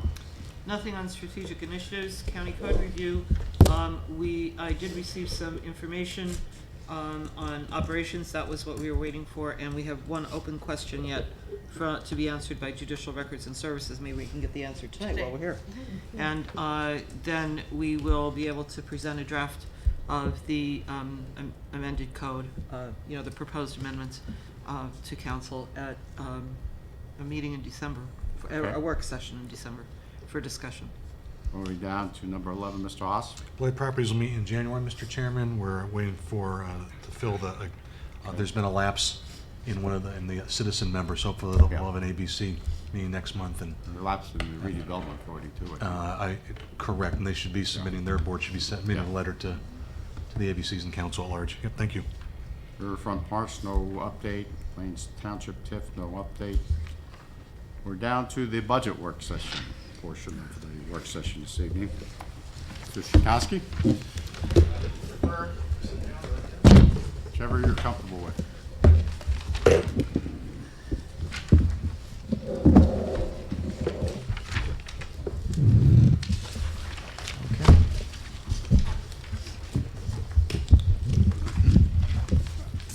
First, I'd like to give a brief summary as to our budget by saying this is actually my 9th budget that I presented to council. And I like to think that we've been good stewards of financial matters for our county taxpayers, because each and every year to date, we have come in under budget, and we intend to be coming under budget again. That means in my tenure, we've never exceeded our budget. And I say that because I think that the numbers we're giving you tonight are realistic, they're sustainable, and they will work, and we will not have to come back asking for more. I gave the one-page sheet, which is our summary in real dollars, but I want to explain to that is that for this year's budget for 2020, we are asking for a 1.34% increase. 1.3% increase. To put that in context, the amount of money that we are seeking today is less than the amount of money that was allocated by this council in 2018. So we're actually still less than what we were getting 2 years ago, but we've still been able to keep our operations running at a very, very high standard, and I'm very happy for that. There are, like everything, challenges that we have, and our biggest financial challenges come from our personnel cost, because 60 to 70% of our cost comes from personnel costs. And we have to absorb unit cost mandates, health insurance mandates, all the other things that we have to do, we absorb. And we could have simply added it all on. Instead, we have done everything we can to lessen the impact. And you will see 2 of our departments have gone backwards in what we need. Other ones have gone up. And with that regard, if there are any questions, by the way, I have both Maria Jello from the probation office here today, who you may or may not know, and Kevin Kane, who everybody knows. Right? So, and he is, of course, here from our probation office. Now, going forward, I'm not sure how you wish to proceed. We're prepared to address anything you wish, but we do have the sheets that were presented to us by the through the budget company of Budget and Finance. And I'll go through these sheets, and then whatever you wish me to respond to. Otherwise, my staff or my colleagues will be more than willing to do so. The number 1 page that I'm sure you're most interested in is there is an 11% increase in the salaries for next year for our magisterial district judges. To put it in context, we have 50 magisterial district judges, judges, clerical people. We had 51, but one position is being disappearing, so to speak. We will have 50 positions. What we did with this is last fall, last October, November, December, we took very seriously one of the things that these council members have always wished to occur, which was cross-training. AOPC sent us, and we did a month of training for every single member of our MDJ system, where they became cross-trained in every single thing that has to be done. And all the different computers for civil, criminal, all the data entries, all of those things. This wasn't an easy thing. They all attended at least 12 whole days of training in this. And that was done by a bank of computers set up down in Penn Place, and it went on for over almost 6 weeks. at the expense of AOPC, I might add. You didn't have to pay for any of this. As a result of that, our people are now trained to the highest level in all capacities. Under the union contract now, however, they now are classified as clerk 5s because of their enhanced abilities, everything we've done for them. So under the union contract, they were required to get raises, to go from clerk 2 to clerk 5. The money in here for that change reflects that change and their state change of their status, which is really mandated under the union contract. Right? The good news on that, however, is, and I give a lot of credit to the county staff and working with us, as part of their union contract, when we recertify them and reclassify them, they increase money. The union contract that they agreed to will give, for 2019, they got 0 increase in salary. They're also going to have no increase in their salaries for 2020 and 2021. The final year of their 4-year contract is going to be 2022, and at that time, it's going to be a 2.25% increase. So that explains how the increase came about, what it does, and the good news is this time next year, when you look at MDJ salaries, you will see virtually no increase in salary because the classifications are all going to be done. We're going to get some savings for the next few years on that. And so that deals what happened with the MDJ secretary and clerical people's salaries. When you look at other changes that we have going to the next page on courts, you will indicate that we had an increase in money that we're going to be getting in revenue, and that's kind of a sad commentary because the line item there that's going up in revenue reflects that the number of guardianships that we have in our county due to our senior citizens is increasing. And we are able to get some of our expenses paid for from the state when we have guardians appointed, when we have evaluations done and so forth, and we anticipate we're going to get more revenue from the state to pay for those things. And that is why the guardianship fees went up. So last year in particular, under the Act 24 guardianship program, the Commonwealth was able to reimburse us in the amount of $39,340. The numbers are going up every year. The 21% change in examination witnesses and so forth, what that should really be characterized is that's our interpreter cost. And we receive reimbursements from the state for interpreters. It's been going down every year because the pie that is spread across the Commonwealth goes down every year, so to speak.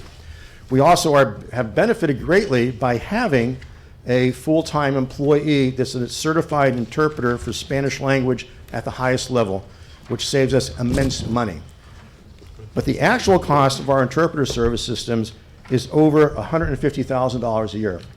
So the money that we have here reflects our increase that we need for interpreter services in our community. And to show you how that has gone, in 2016, we had 1,137 requests for interpreter services. And by the way, the interpreter services does not just mean language, also means sign language and other disabilities as well. But this year, in 2018, we had 2,050. In 2019, we're anticipating 2,700.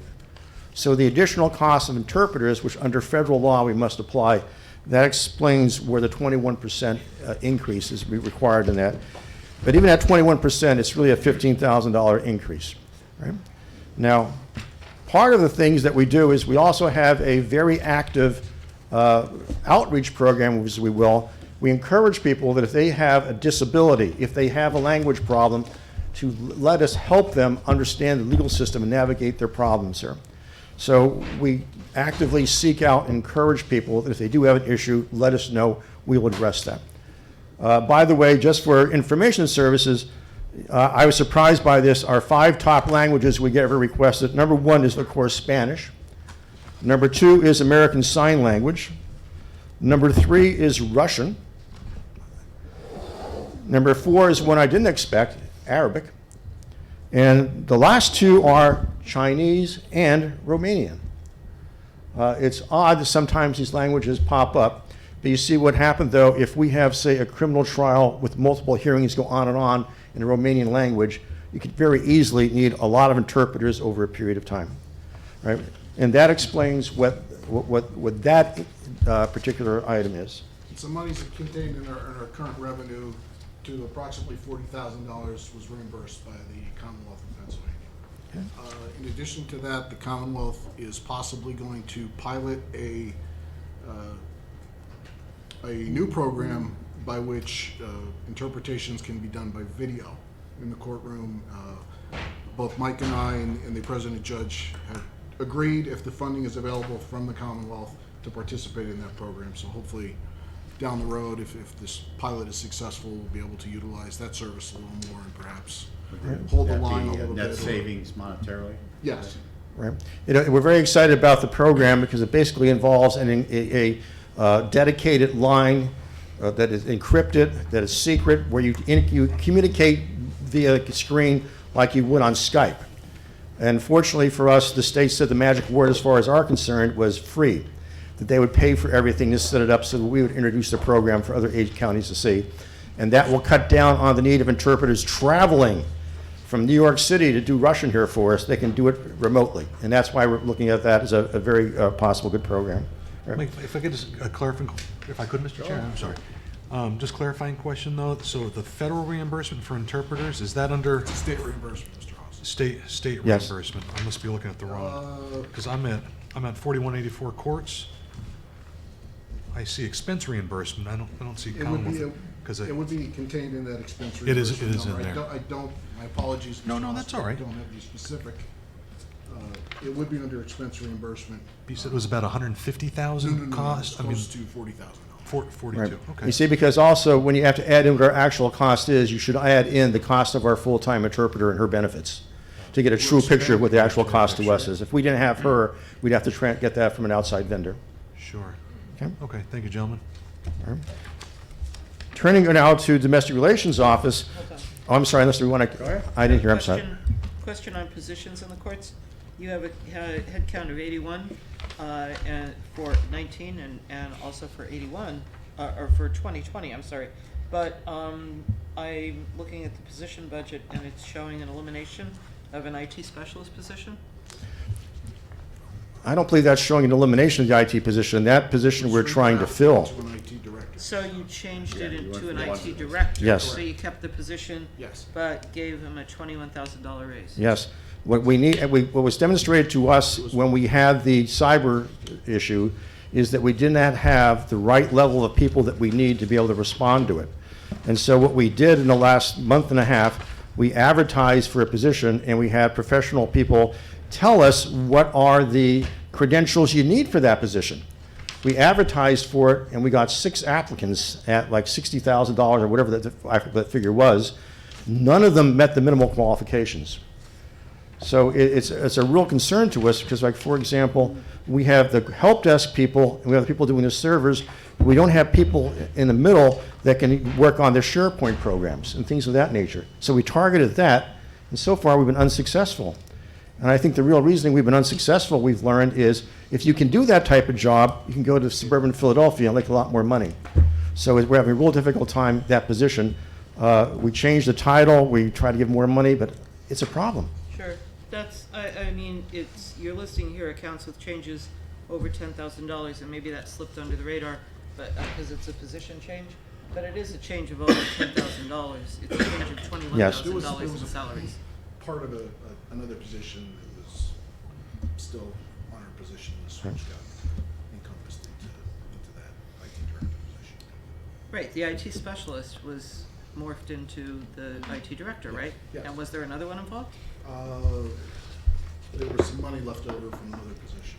Okay. I can't remember the exact title. Okay, but you're probably gonna fill that position anyway, right? Because I don't see another elimination. I don't see another position eliminated. Should have gotten rolled into the IT director to make up the difference in salary. So you rolled 2 positions in? There should have been 2 positions. I didn't see another elimination of another position. No, I think it's 2 positions down to 1. Yeah. Yes, you were But right the first time. I only see 1 eliminated, that's my point. No, because the next elimination is domestic relations.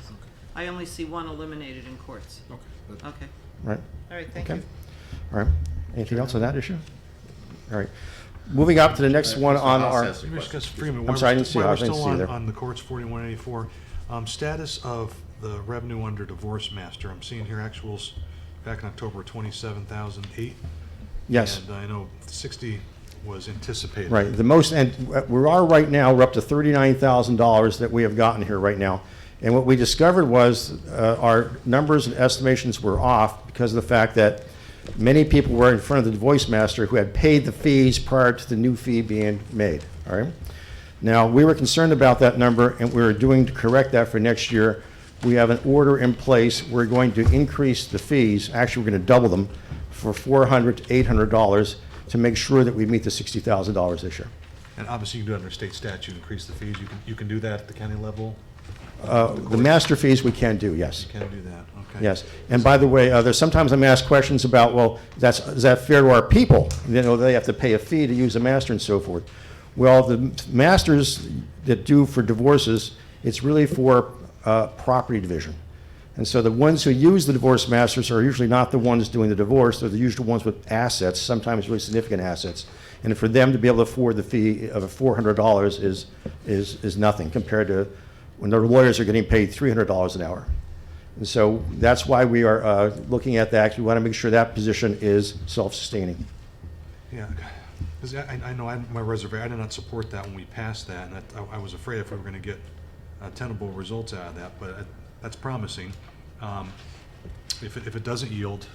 Yeah, but we've recognized the same issue, and like I said, we're taking steps to make sure we get the money, starting January 1. Sure. I'm looking at the 2018 actuals too, and refresh me, because I thought, it says here we adopted in the budget. Did it take a while to fill that position? Is that what happened in 2018? Yes, it did. I don't remember that. Yeah, Or was it later in the year? Took a period of time before the courts got a master in that position. Yes. Even though it was authorized in the budget. Yes. And then there was an issue with the revenue showing up because we didn't have the correct stream coming out of judicial records into that particular. So it's in a different line item than I'm guessing than somewhere. We've worked a little more closely, I should say, with judicial records to ensure that money, once it's paid, gets into that revenue. I'm sure we talked about it last year. I'm just having a hard time Yes. remembering that exactly. It was a new system. It was showing up as zero last year. Okay. Yeah. Thanks, guys. Okay? Move on. At All right, domestic relations? on domestic relations, there are some minor changes, and the changes directly go to that during the past year, we have equipped our probation officers with firearms, and that means they must travel for training on a yearly basis down in Harrisburg, and they have to get recertified. So you look at the increase from conferences for $2,000 more, and from mileage and so forth. That is because, of course, now they've got to be trained and recertified in their weapons every year, and that's where that cost increase goes. Okay. Turning to the next page, which is the probation department. Hold on. So, I'm sorry. domestic relations, position changes. You're eliminating an enforcement probation officer? Okay. Right now, domestic relations is going through a bit of a transition. We had not filled 2 probation officers' positions during the year from retirements. We just added 2 new people in the last month. We don't know, in all candor, there's probably 2 more retirements in January. So to intimate to you that we're eliminating it, I can't promise you that right now. The difference being, as Mr. Sikorsky pointed out, the people we're losing are at the highest end of the contract, and we're replacing them at half the price. So what you're seeing is a 50% reduction in salaries. Well, no, I have a red line through one position here that says enforcement probation officer and budgeted 0 for salary. All right, for let me answer 2020. this. And there's an accountant position? Let me answer this. We anticipate eliminating the probation officer system one, so that one's correct, right?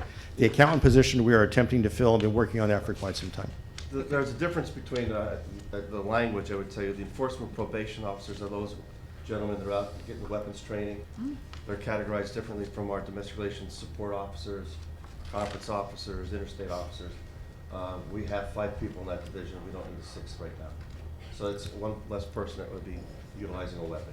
So that's accurate then? Yes. Okay, and then the addition, there's a position added though to counteract that of a staff accountant.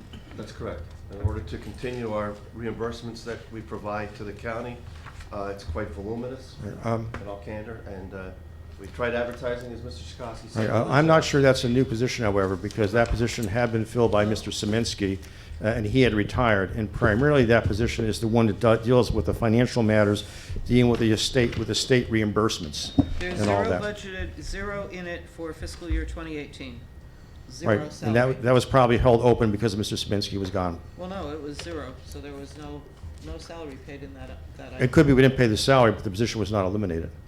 Okay, no, Yeah. so then there was a salary allocated for 2019? Did somebody hold that position this year? The accounting position? The accounting position, No. right?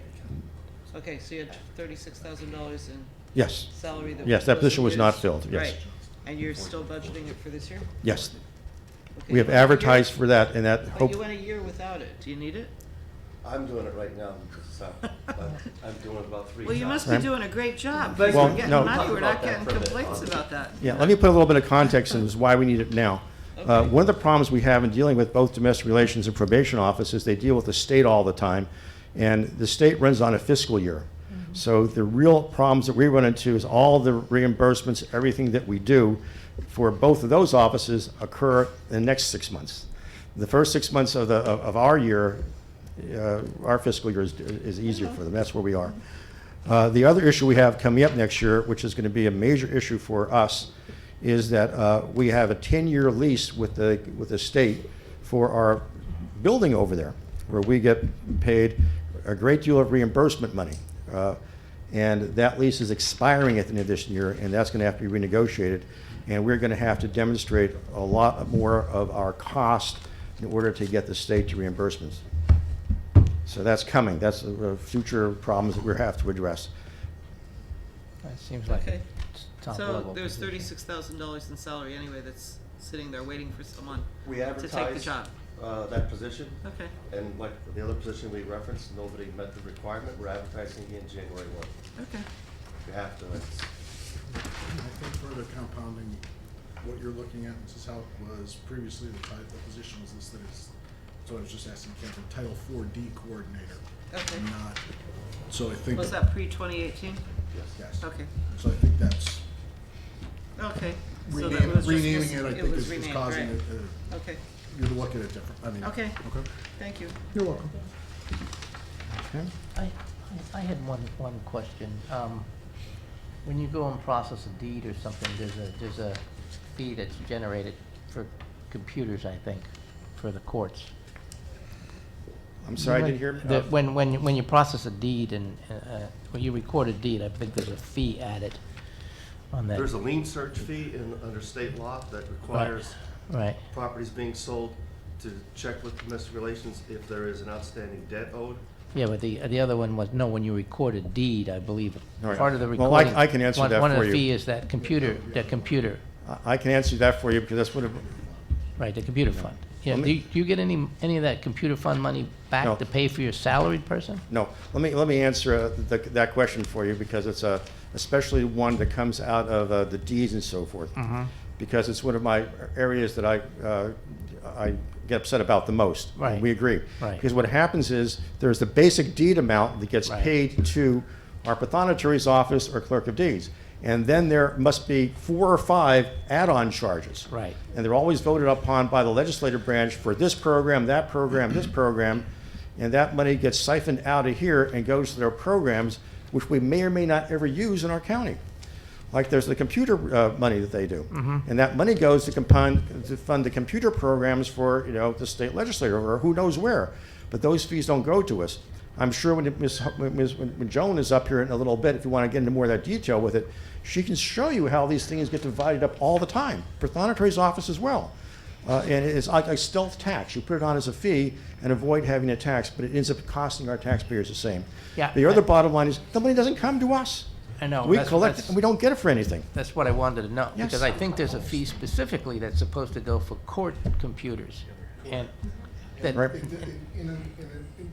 In a roundabout way, it does come to benefit us because all the equipment that's in the MDJ offices, all the computer equipment and the computer program that the MDJs use to run and Right. track their system is all paid for by the Commonwealth. Right. In addition, in the Right. courts Right. side, Well, CPCMS tracks all our cases, Right. case Right. management Right. at the court level. But here, right. Right, and the question is, but they're not paying for the salary of the person. Right. That's basically maintaining that equipment and doing the help desk on that equipment or any of that stuff. Okay, that's maybe something that needs to be. And what happened to the court statewide 2 years ago is the legislative branch cut the allocation for the technology department of the court in half, which resulted in half of the technology department of the entire state being lost in Harrisburg. And in the past, we used to be able to have computer experts come up here in person to help us. Now everything's got to be done remote. You got to make appointments. For example, if we need to have computers installed in MDJ offices, we have to think weeks in advance to get them up here. And that's just another example of not having the right allocations. Man. Thank you. Moving on to the next one, it shows no changes in revenue or expenses in the juvenile probation grant and aid department. The next one is, well,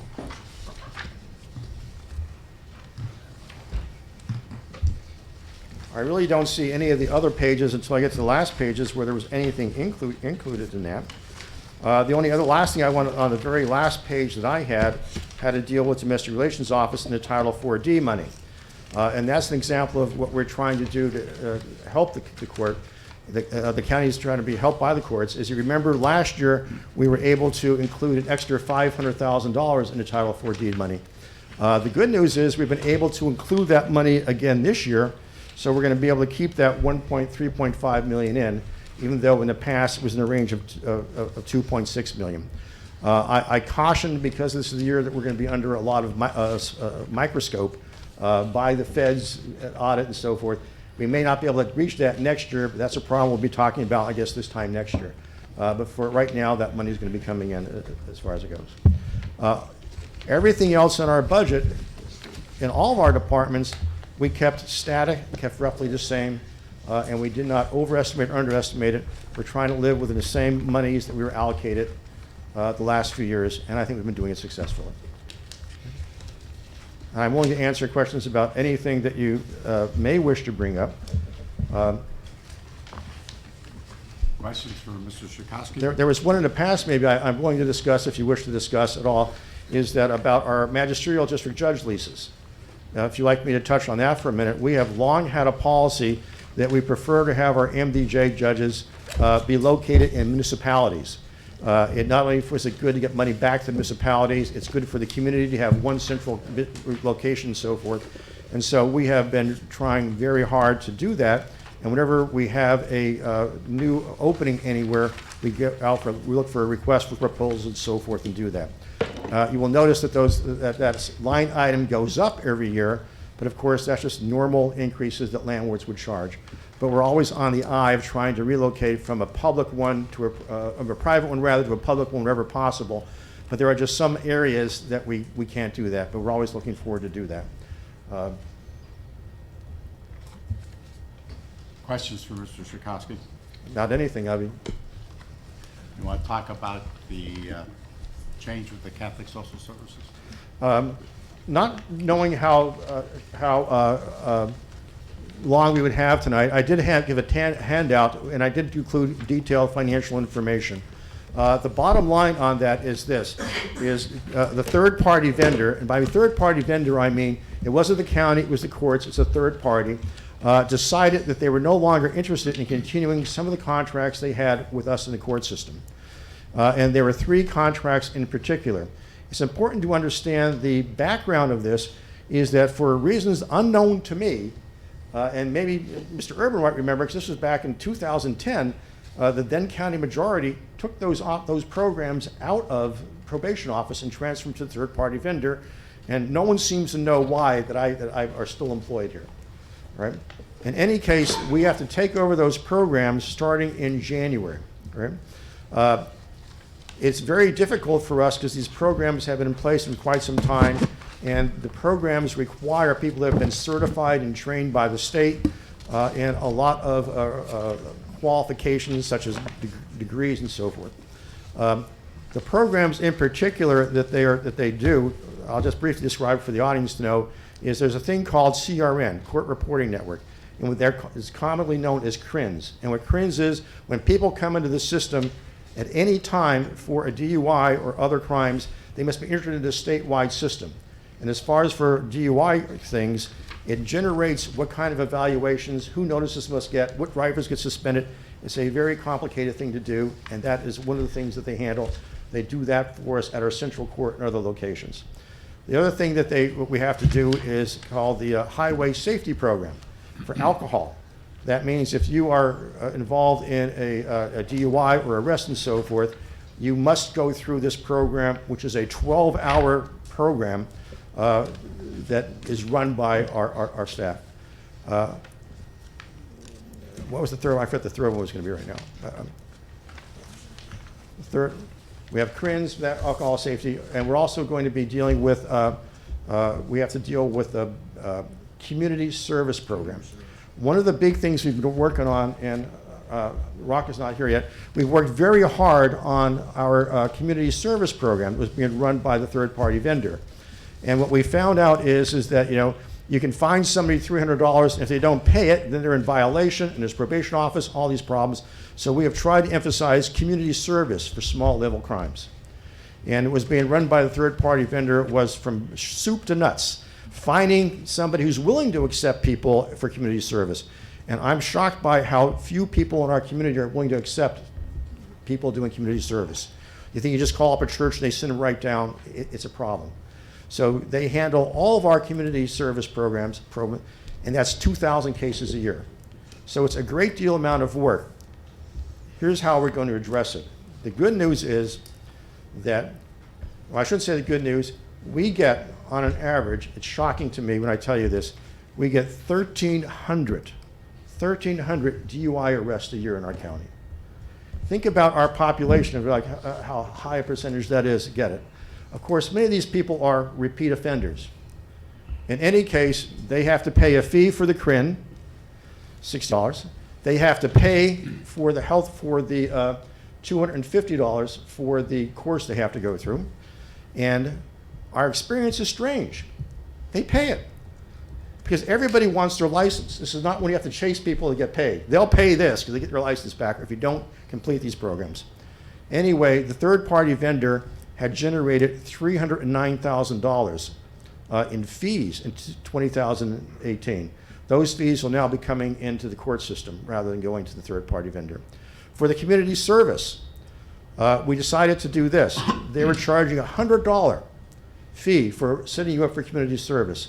We're going to reduce that to $50 because, you know, it's got to be affordable. And when you have a 17, 18-year-old, 20-year-old kid and so forth, you've got to make it something that's reasonable to cover your cost.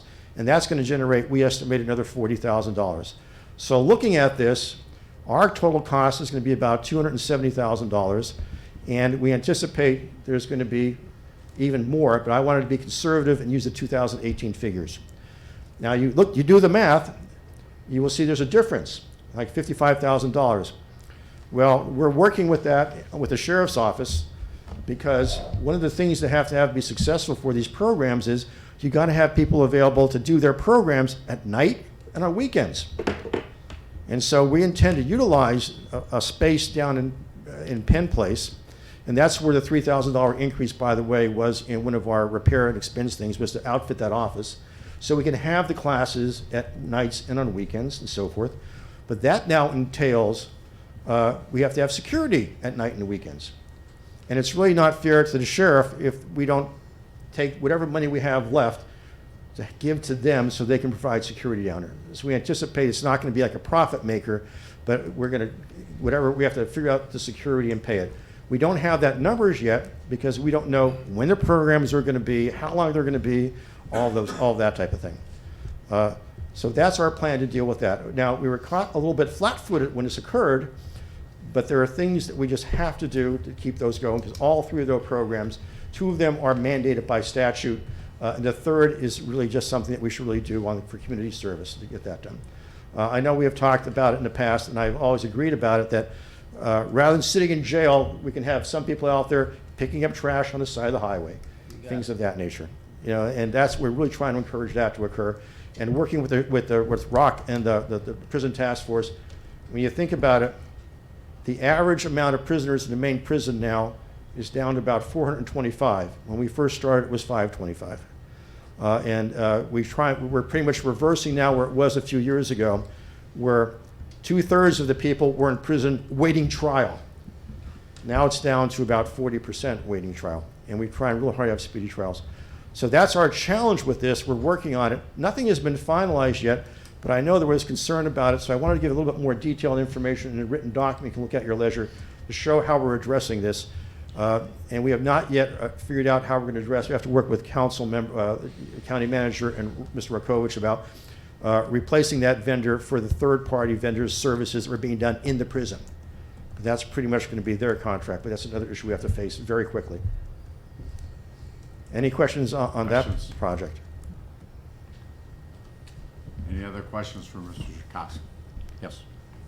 In what way, shape, given what Mr. Shakowski has presented with respect to these particular programs, and the budget's already done, we're going to have to produce to you, or should we put together a budget amendment for you to consider? We'll need to have some kind of amendment in order to have a correct budget. Okay. But it would have to come through one of the council members. Okay. So when and if you're ready to do that, then We'll reach out and Yeah. and let you folks. Can it come through the county manager? Can you make a proposal? No. Council member? He already You see, we can't do that yet because I don't know how hard it's going to be to find somebody who's going to take a job doing this who's already has a certification for drug and alcohol treatment programs. Well, That's why we gonna don't have to- it available today. Yeah, you're going to have to make your best guess between now and December 10th. December 10th? Okay, we will do that. Anyone else? Well, then lastly, I'd like to say I thank you for your courtesies in working with us all. I also wanted to say that I really appreciate the new format that we've been following here for budget. It makes it a lot easier to prepare, to present, have meaningful discussions at this time. And if any council member has any issues about anything when you go through the documents more, please email me and I'll respond as promptly as I can. Thank you. Thank you. Ms. Holgart?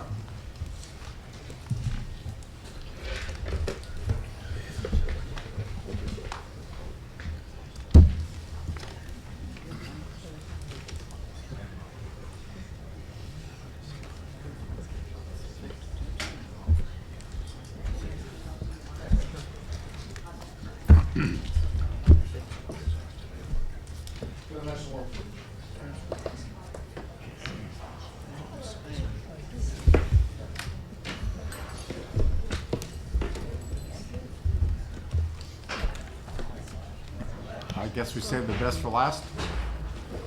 Okay. You want to start with your summary sheets, please? Okay. We're going to start with Mary. That's fine. Go in order? Okay. Recorder of Deeds, Register of Wills, and Clerk of the Orphans Court is a combined office with a 2020 proposed revenue of $2,084,500 and a proposed expenses of $492,431. The department has 12 FTEs, 11 are represented, 1 is non-represented, and that's myself. We're proposing 2 changes in revenue, which would be increases. One is in the municipal realty transfer tax of an increase of $12,000. That is the commission that the county receives on collecting a municipal realty tax. It's a 2% commission, and we've been finding over the last couple fiscal years that the considerations on deeds have actually been a lot higher than they have been in the past. And we've had a lot of commercial changes, which have been very high as far as consideration, which means our commission is much higher also. And the second increase is for commissions that we receive on the collection of inheritance tax, RIT tax, and PA realty tax, which would kind of follow suit with the considerations on the deeds. And that's a $15,000 increase. We have 2 changes in expenses.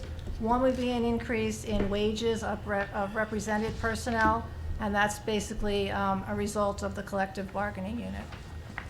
And the second is the dues and membership for the 2 state organizations, one for the Recorder of Deeds and one for the Register of Wills. Both have chosen to raise their dues the maximum amount that has been permitted by the legislature. So they've gone from $600 to $750 a year. And those are the only changes. Any questions? Questions for Ms. Slocum?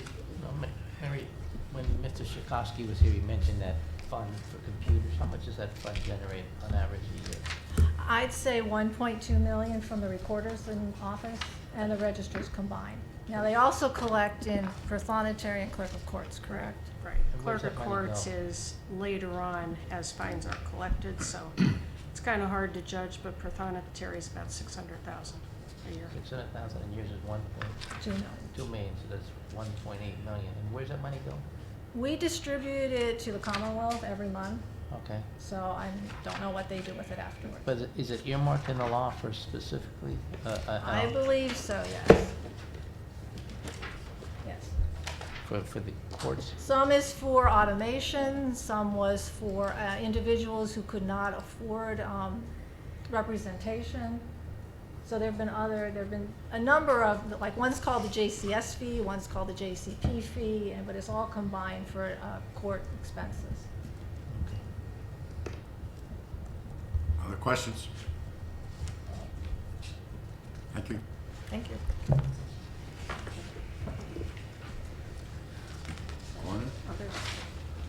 Corner. Council, this is the first time you've probably met our new coroner, Frank Hacken. Frank's been with us for a couple of years in various capacities, public defender's office with the prison as well. With him today is our deputy coroner, Joe. You gonna say hello?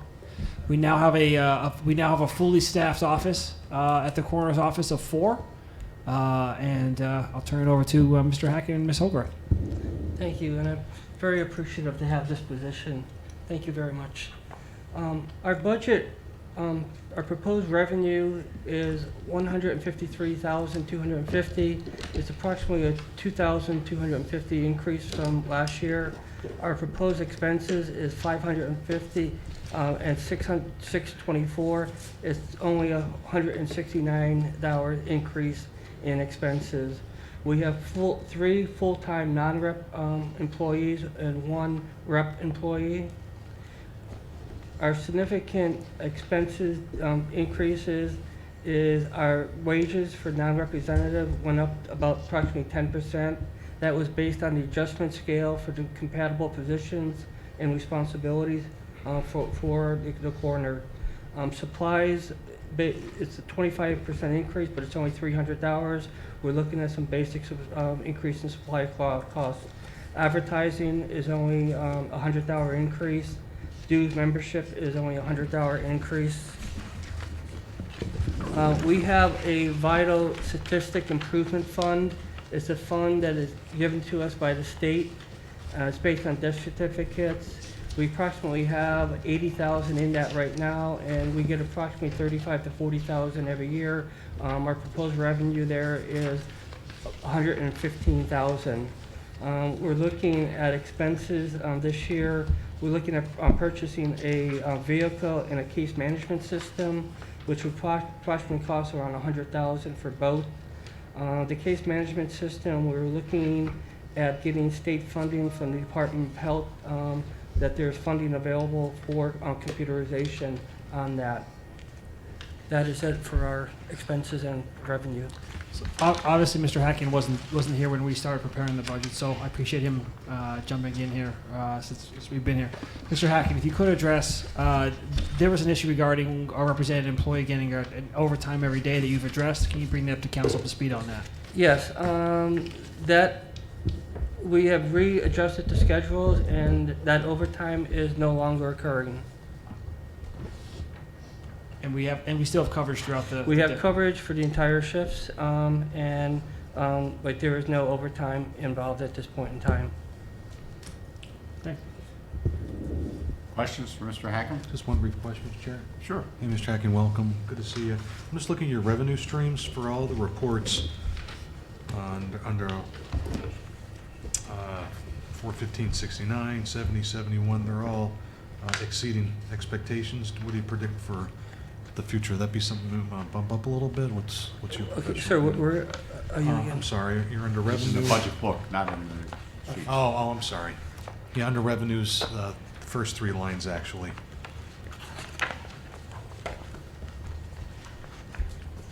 415.69.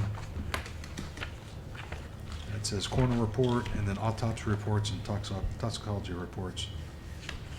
Okay, there has been an increase, the state funding, state costs went up last year on them. We have been getting more revenue based on that. Okay. So we are expecting some more revenue. Also restitution, last year we got approximately 2,000, and what we started this year was a separate line item for restitution that comes from probation and parole. Okay. And generally, overall, it cost death certificates, autopsy reports, toxicology reports did go up, which caused an increase in our revenue. Very good. Very good. Thank you. Okay. On line 51015, wages non-represented, your requested amount that's listed in the budget line is 143.5. What I'm coming up with adding in the non-rep salaries is 127,000. I think Which is a $16,000 Andrew difference. Pedri, I think there was when new corner was hired, there was a change in that salary. Correct. Well, it's a $16,000 difference. And that was after the budget books had been produced, is that correct? Was that the 2019? No, the 2020 requested is 143.5. So I'm looking in the position budget. The third column from the right is fiscal year 2020 non-rep salaries, and there are three. One is 44,000, one is 51,000, one is 32,000, and that adds up to 127,000. Yeah, that's incorrect. Mr. Hacker was hired at 63. It should be, what, the total is 141,500. 46,500 for the chief deputy, 63,000 for the coroner, 32,000 for the field investigator. 46.5, did you say? No, One, what's the salary for the deputy? chief deputy 46,500. Okay. Coroner 63. Okay. Field investigator 32. Right. So that's 12, 140 something. 12 and 2, that's a $14,000 difference. And your total is 141, so yes. Okay. We need an adjusted position budget then. Thank you. Okay, I think that was posted. Anyone else? Corner. 65. Any questions? That's what's based on. So, yeah, it was based on the max. Thank you. Okay, thank you. Thank you, Frank. The final turn? Right back. Here's the question. How will the almost correct needs not flagged in the position budget?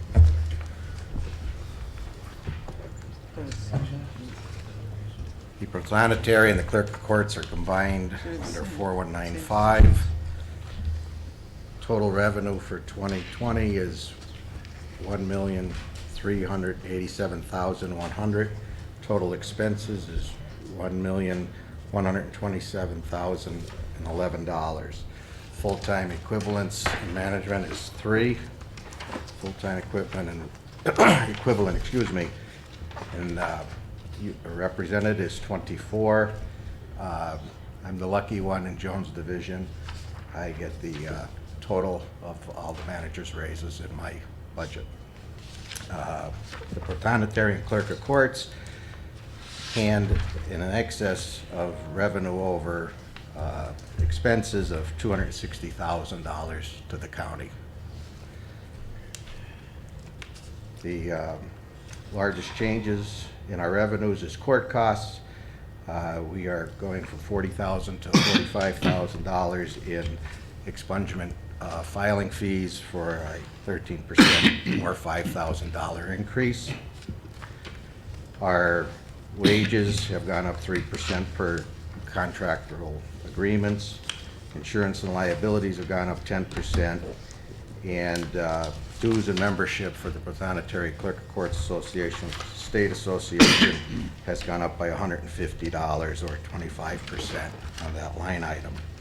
The net controllable expenses that the Clerk of Courts and Prothonotaries, other than the contracted figures and the ones that were provided by Mr. Swets, is we cut our expenses in the Prothonotary and Clerk of Courts by a net of $4,850 over last year. Question for Mr. Haddock.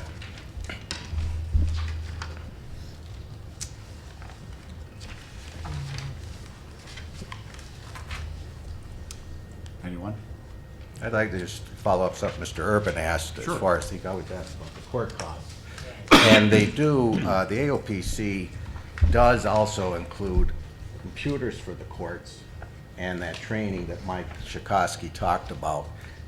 But unfortunately, I do agree with Mr. Urban, the filing offices do not get the pleasure of having the computers and the equipment we use provided.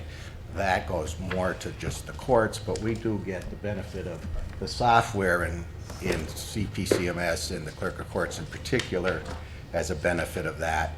And we do get training on the CPCMS from the AOPC. So we get some back, but the lion's share of what we turn over stays, unfortunately, with the courts. I do agree with that.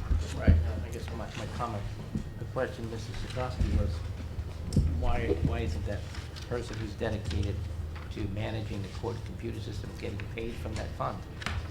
And, you know. And I believe it is, they only will pay direct employees of the AOPC. Right. Mike didn't say that, but Right. I do know that, yes. How do we make that person an employee of the AOPC then? Anyone else?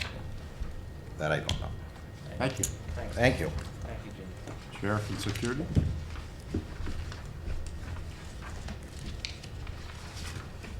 Good evening, everyone. Good evening. 2020 proposed revenue for the Sheriff's/Security Department is $1,212,700. Proposed expenses are $2,622,167. We have 59 employees. 4 of them are management. The other 55 are union employees. Some big changes, although not big in number, with our revenues. One would be to transport prisoners. If you remember back in 2012, we started doing this. We reviewed the Sheriff's Fee Act and realized we could charge prisoners for their transportation. We started doing that then. Since then, it goes up every year. We do kind of an incremental increase based off the prior year. So next year, we're looking at a 12% increase.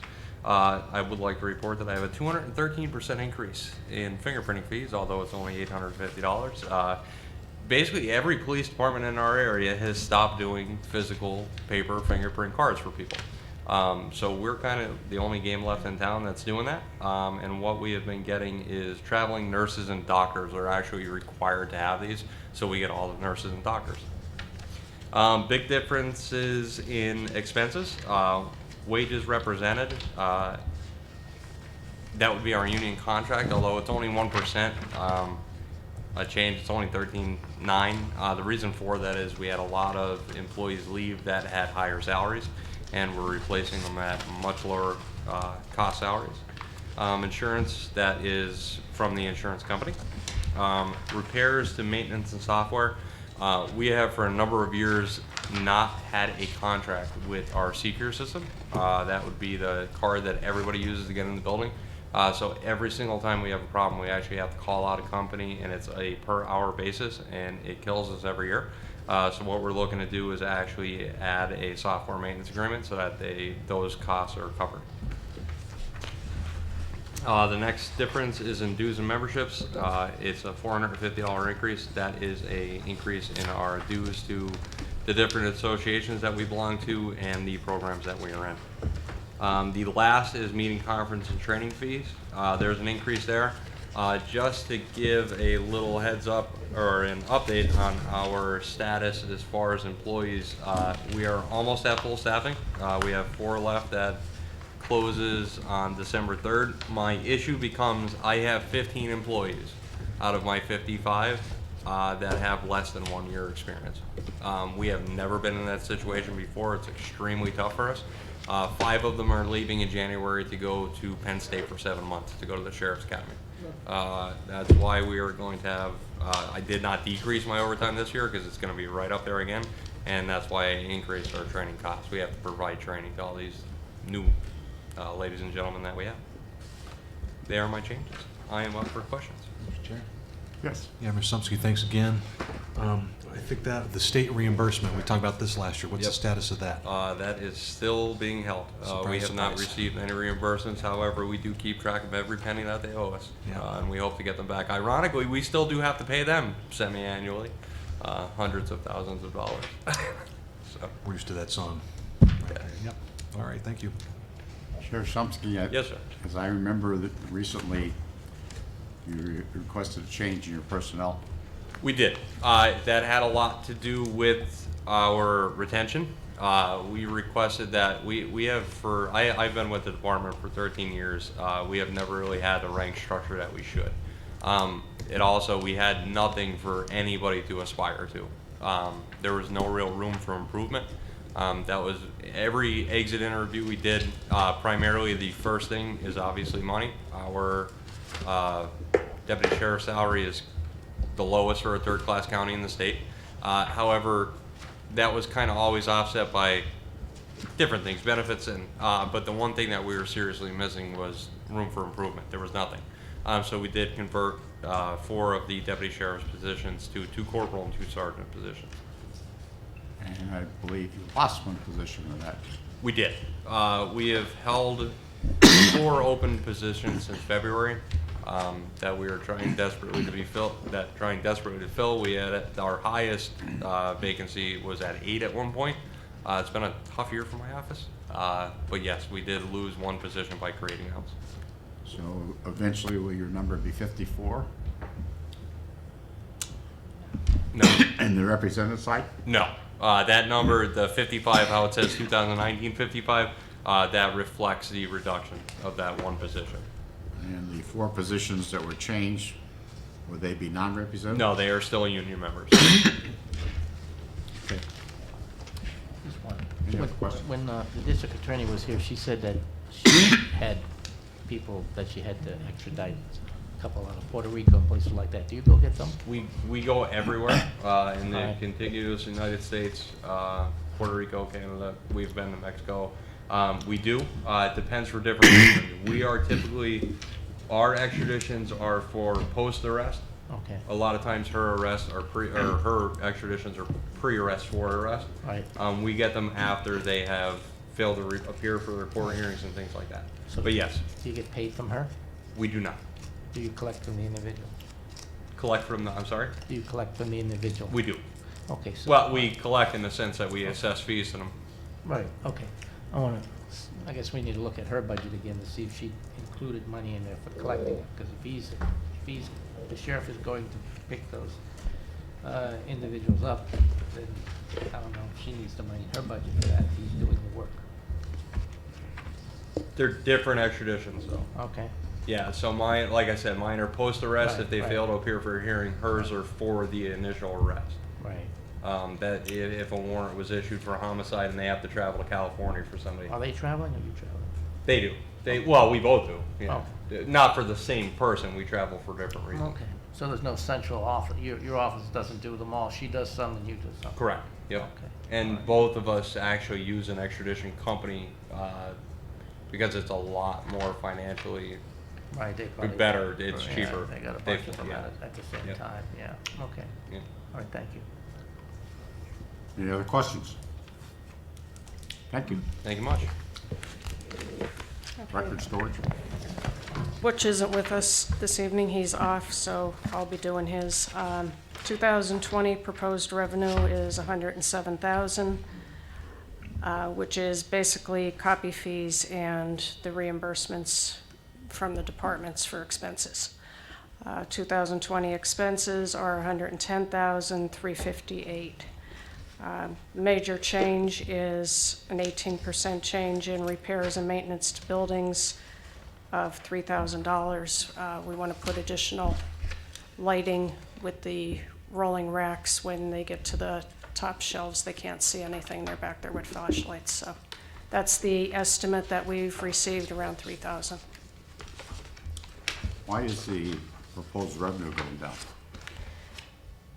down? We decreased the copy fees. We were in an initial year, and we really didn't know how much business we would have, so we had initially figured we would get about 3,000, but it seems like the title searchers that are using the building are putting money on their cards and their accounts in the prothonotary office or the recorder of deeds.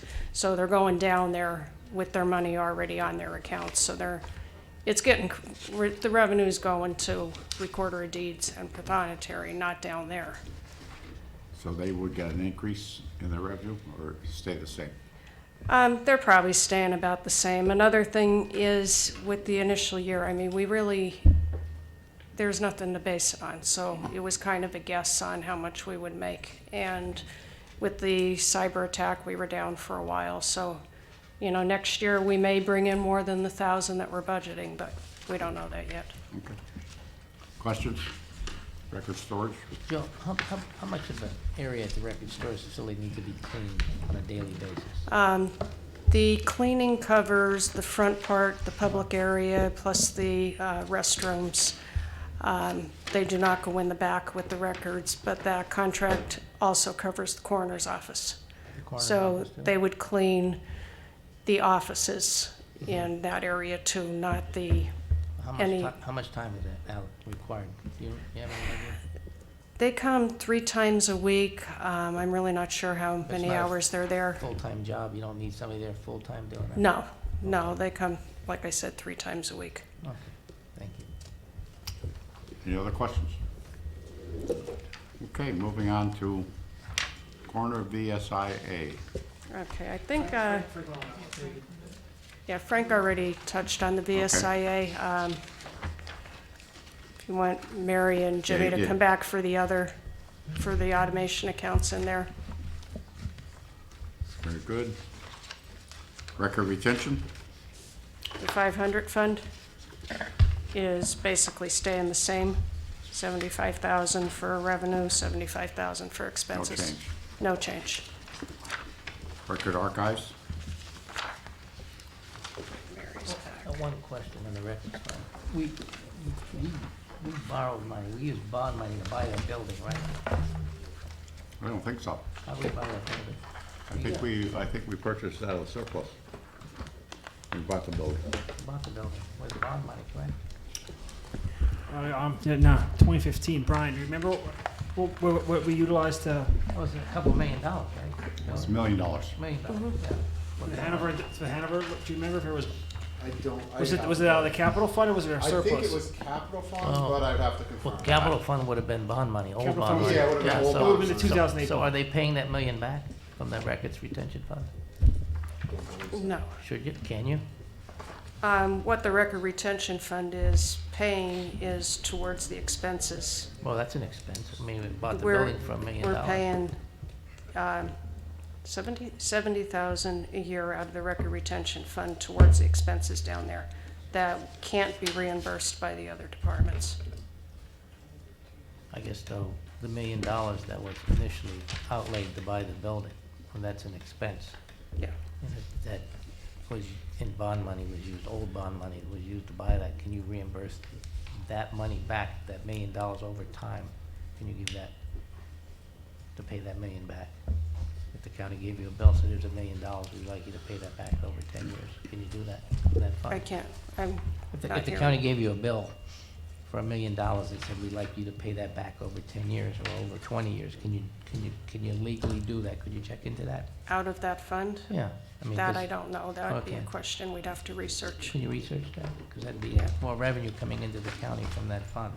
Yeah, but then that would increase the general fund expenses for the expenses of the building. So I mean, it's, Yeah, is there any fees you can use to pay for that no, building? I mean, we do reimburse from the departments that can already for the expenses. You can't reimburse for salaries, supplies. Right, You can yeah. reimburse for the HVAC because you need the controlled environment for the Right. records. Right.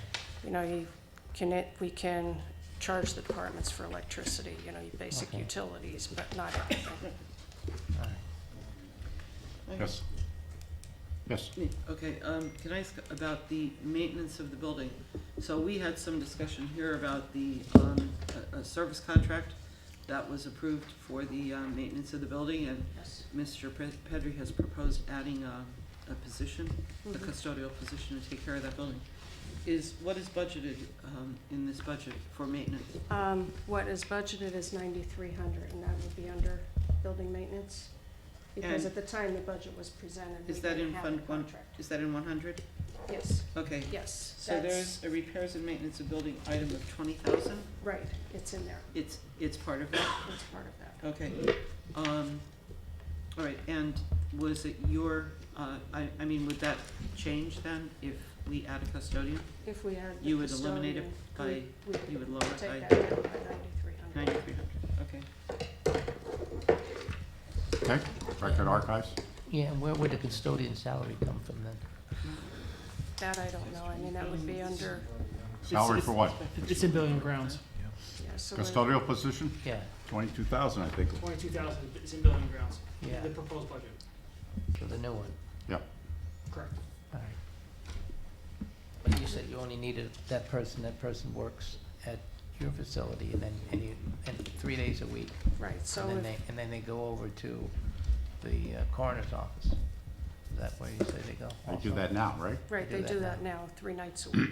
So They 3 clean nights a both. week, so the coroner's office isn't that big, and that building's not that big. So do you really need a full-time position, or could a half a FTE? Well, currently it's done by contract. I know. So what is the amount of that contract? $9,300. Well, if they clean the coroner's office too, isn't it part of the coroner's office expenses as well then? I'm sorry. So what's the amount of the contract, do we know? I believe the bid that came back was a little over 7,000. When we budgeted the 9,300, we didn't have the bids back yet. I believe it's a little over 7,000. We'll get the last couple invoices, Linda, and get over to council. Let's get the actual number. Yeah, yeah, I don't have that exact number. Okay. Record archives? Archives. The 501 account of the Record Archives is not part of the general fund, basically. It's funding that's collected on filings in the Recorder of Deeds office. There's a $5 fee added, $3 becomes part of the records archives for the Recorder of Deeds office. $2 is part of the County Archives Fund, which is what Joan just spoke about for that $75,000 that's collected. So the major changes in this would be the revenue.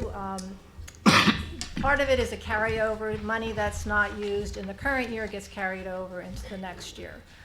Our expenses and our revenues have to equal. So we determine what we're going to spend the money on based on some of the expenses that we know we have. We have some projects in place. If we don't spend all of that money, it gets carried over to the next year. So we're showing a $10,500 change as far as the carryover from 2019 to 2020. As far as the expenses, small tools and minor equipment, I'm proposing a $5,000 change. What we'd like to do is buy a new microfilm machine for the office, as well as we use this for any computer equipment that we have to upgrade in the office at any point in time. Repairs, maintenance, and software is our software contract with our software provider, which is Landex in the office. We currently have 45 Landex licenses. They're not all in our office. We share them with the assessor's office. We share them with the courts. We share them with a variety of other people in the county. The solicitor's office, I believe, might have one. And we do pay the software maintenance on that. We've also added new public retrieval stations that are just about ready to be put into place. They're all set up. We're just waiting for IT to finish on that. So we'll have added 5 more stations onto that. So the public will be having a little bit more time that they can spend in our office and not have to travel somewhere else. And scanning, I've increased that by $19,849. We completed one of our projects, which is to have all of our indices for the grantor and grantee indices. There's 5 sets of them scanned. They're now all available to the public online for free. Anybody can search those indices to look for deed books and pages, which is very nice. We're trying to think about whether or not we should do our mortgagor and mortgagee indices at least for a couple of years. So that would be the next project that we'd be starting there. Are there any questions on the report? Questions on records archives? Can we do the registers at this time too? Sure. Registers automation fee is very similar. It's not part again of the general That's what, fund. 503? Yes, that's the 503 account. It's a $10 fee that's collected on first filings in the Register of Wills office, and that goes towards automation in the Register of Wills office also. So the only change there is in scanning. I've increased that by $22,000. Again, revenue and expenses have to equal. But the reason I did that is we've been trying for a couple years now to do back scanning of all of our marriage licenses from 2004 back to 1885, which is quite a bit of books and marriage licenses. And unfortunately, the way they've been indexed in the past has made it very difficult to find somebody who can actually do this so that it's searchable online by the public. We've been working with a company, and we're hoping in 2020 we can actually start that project. Questions for the registers automation? Yeah, I have one thing. Online, could you ask them who to make the check payable to? Two different people approached me that they for a marriage license for a real license. Okay. For a real license. They called here and nobody really knew. The real ID? No. Their marriage license.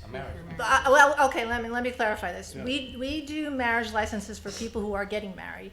Okay, so there's a fee for that. But there's also something called a certified marriage license, and individuals who are now going for the real ID for their licenses, they have to get a certified marriage license. So it's two different licenses that we do give out.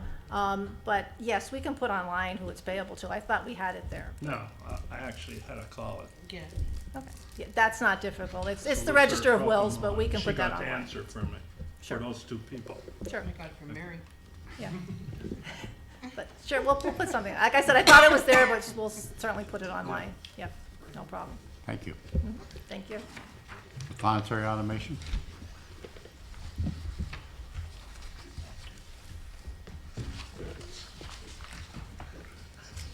Excuse me, the planetary automation account is the 502 account. That is a $5 flat fee on certain recordings within the planetary's office. Our proposed revenue is $107,585. We're actually carrying over the bulk of that into cash, and we have a possible scanning project going on in the planetaries in 2020, and we earmarked $45,873 for that project. Certain books we want to possibly do. It's not bid yet, but. Questions regarding the automation? Okay. Go ahead, next. And the clerk of courts is a 504, very similar to planetary. $5 gets charged to certain filings at the clerk of court. Some we do receive over the counter, some are billed later on to the defendants. So that money comes in through the probation collections. We estimate a $59,867 revenue into the account balance, and of that, $42,867 is going to be carried forward into cash. If you scan the clerk of court's files, you first have to do a legal review, because after a certain period of time, you can purge files. Unlike the protonataries, we have to keep the vast majority of protonatary files forever. The clerk of court, certain charges, certain felony charges and misdemeanor charges could be eliminated, so that if you do your homework, you can save the scanning. No sense of putting the money into scanning, but you do have to do the review. So we're letting that build up to get a better bang for the buck someday. Questions? Thank you. Public comment? Ms. Davies?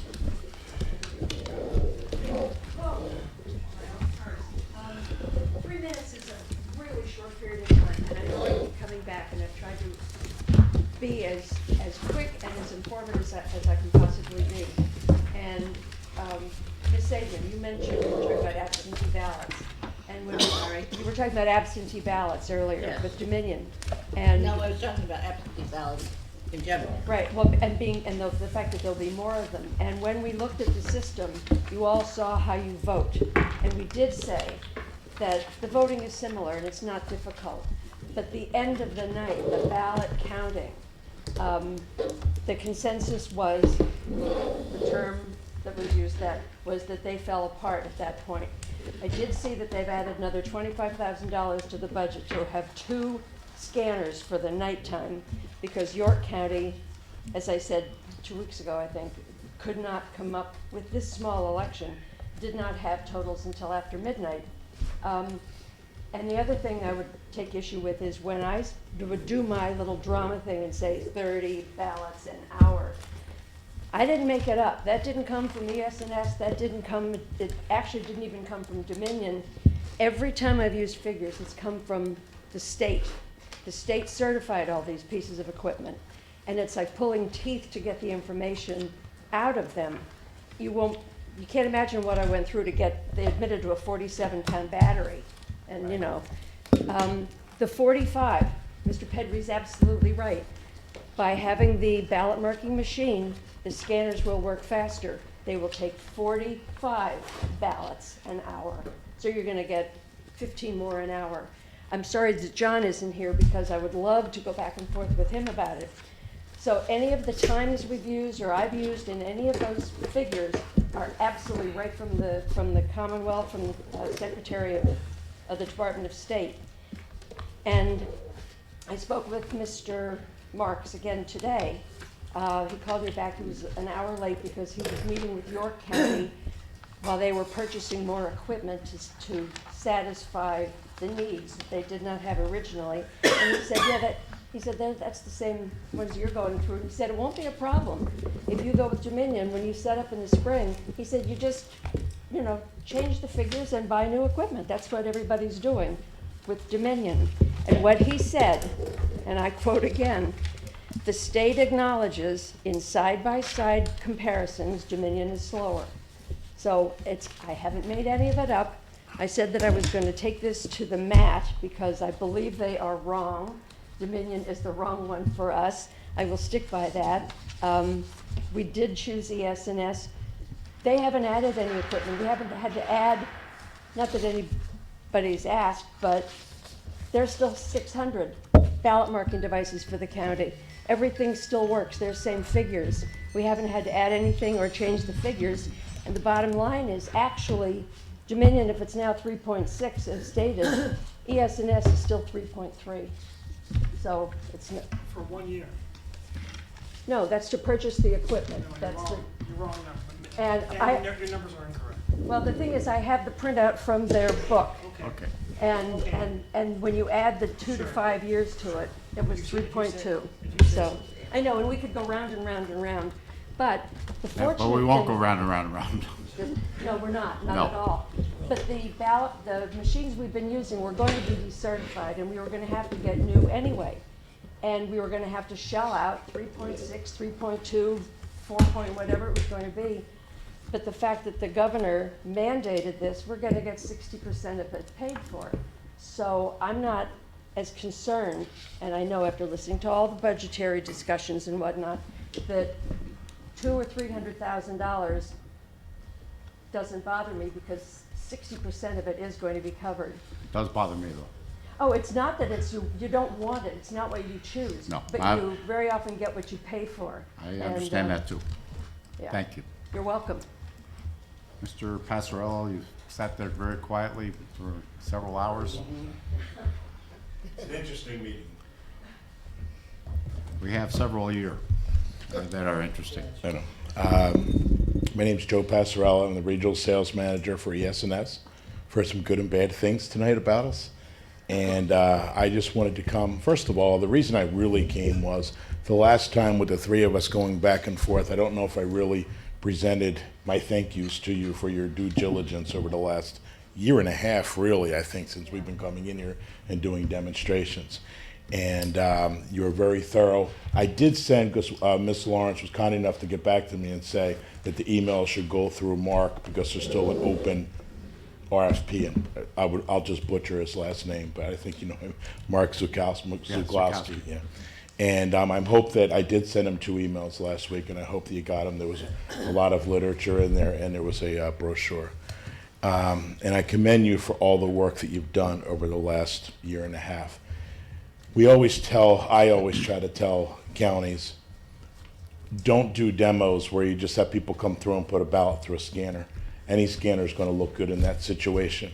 We've sat in this room with the closed door, and all the other vendors did, and with groups of people. It was the election board and the staff, then it was a bunch of poll workers and the staff and some election board, and then it was the committee, and they tore us apart.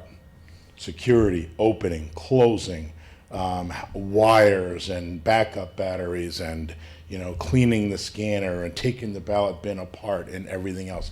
And I think that's the only way that you can make a proper evaluation of the system.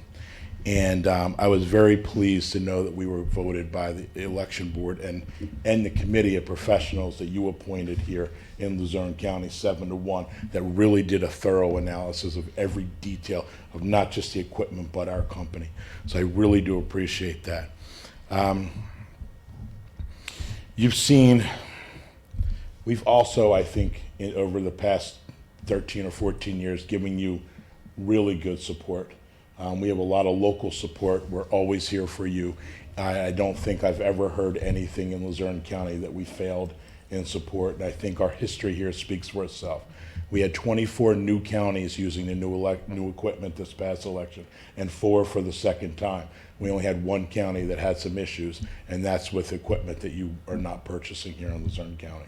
We had a great day. And by the way, that same equipment was used in Philly in 1,600 and some precincts in the first use, and they had a really good day.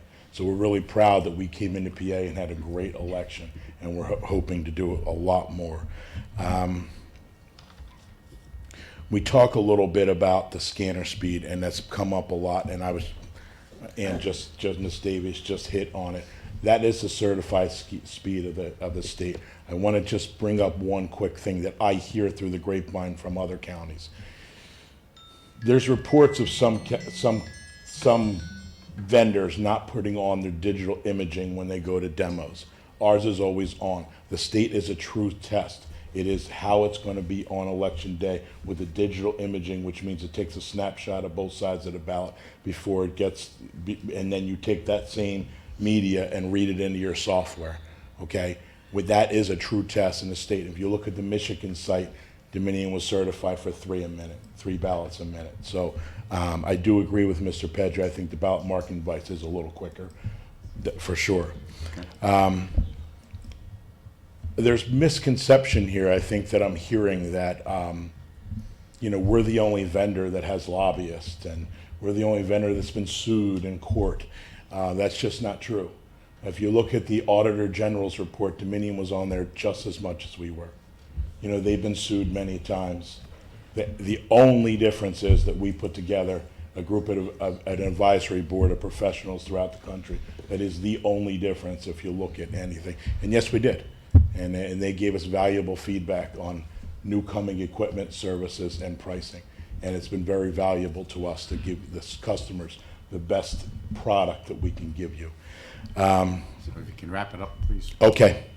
And by the way, I would love to have had an opportunity to negotiate a contract too, because we give major discounts on prepayment of services for 5 and 10 years. And that's been very successful. We were not afforded that conversation. I just hope that the interest of the voters, the poll workers, the county staff are taken into consideration, and not whether or not we had an advisory board in the past. If you look at the best equipment that everybody voted on up here is the best equipment, as well as many other counties, and we had such a successful day, I think that the voters will be well served and not looking at just that advisory board. Thank you, and I want everybody to have a really happy Thanksgiving. Thank you. Thanks. Mr. Allott?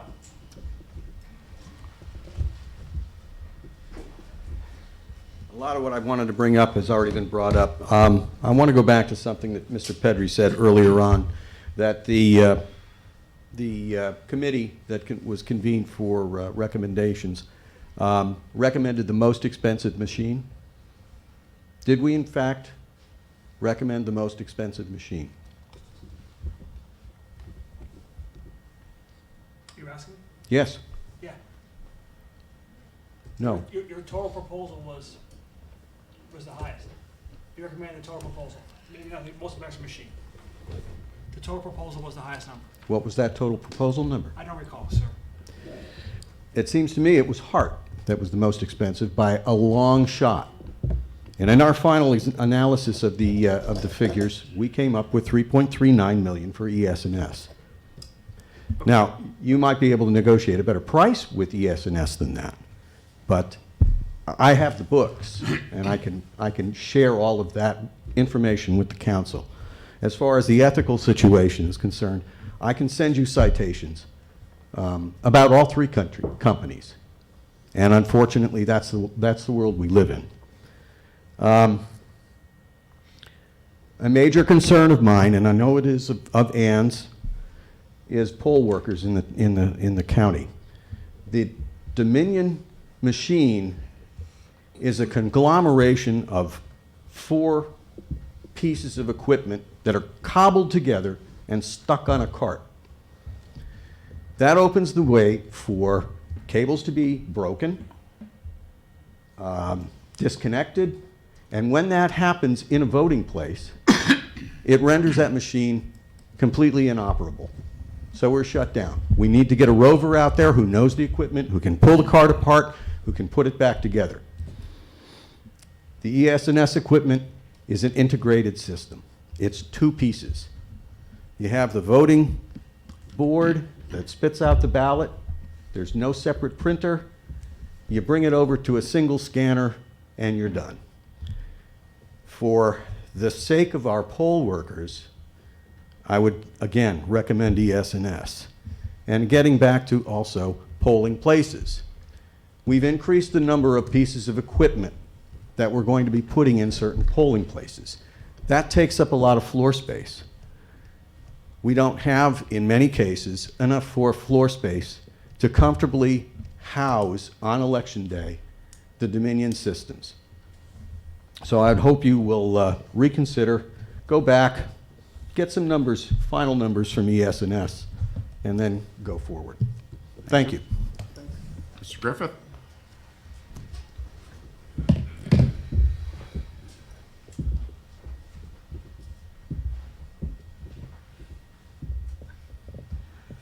I understand that the courthouse is closed on Friday, and I just would like to know when that was passed as an ordinance in the county by either the commissioners or someone else, that Black Friday or the day after Thanksgiving is a paid holiday for the county workers.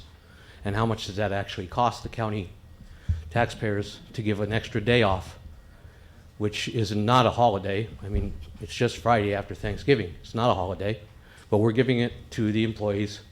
They don't have to use their leave, so how much does that cost?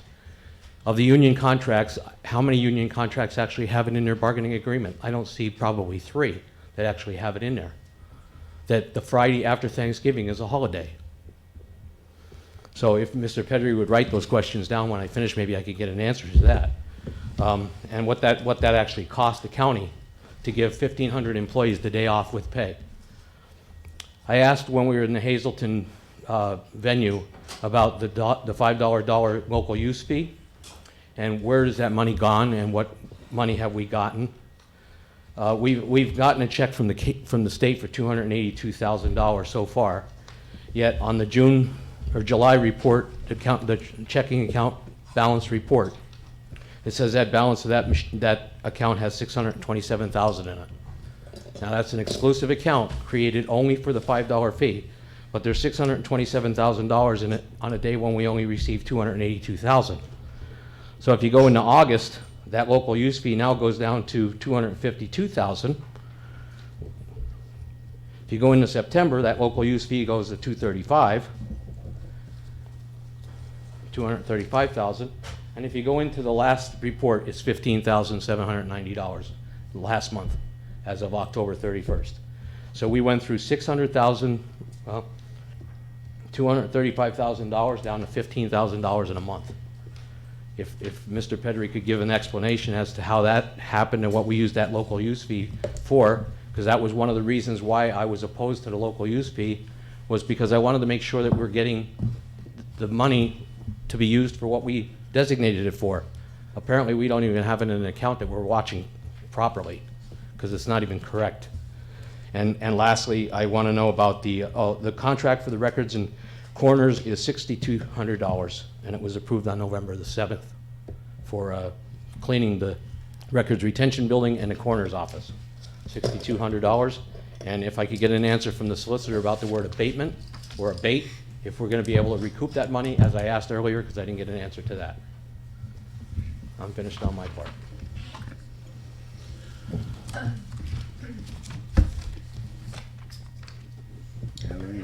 Well, as I said earlier, that what we're doing is we're looking into all the alternatives.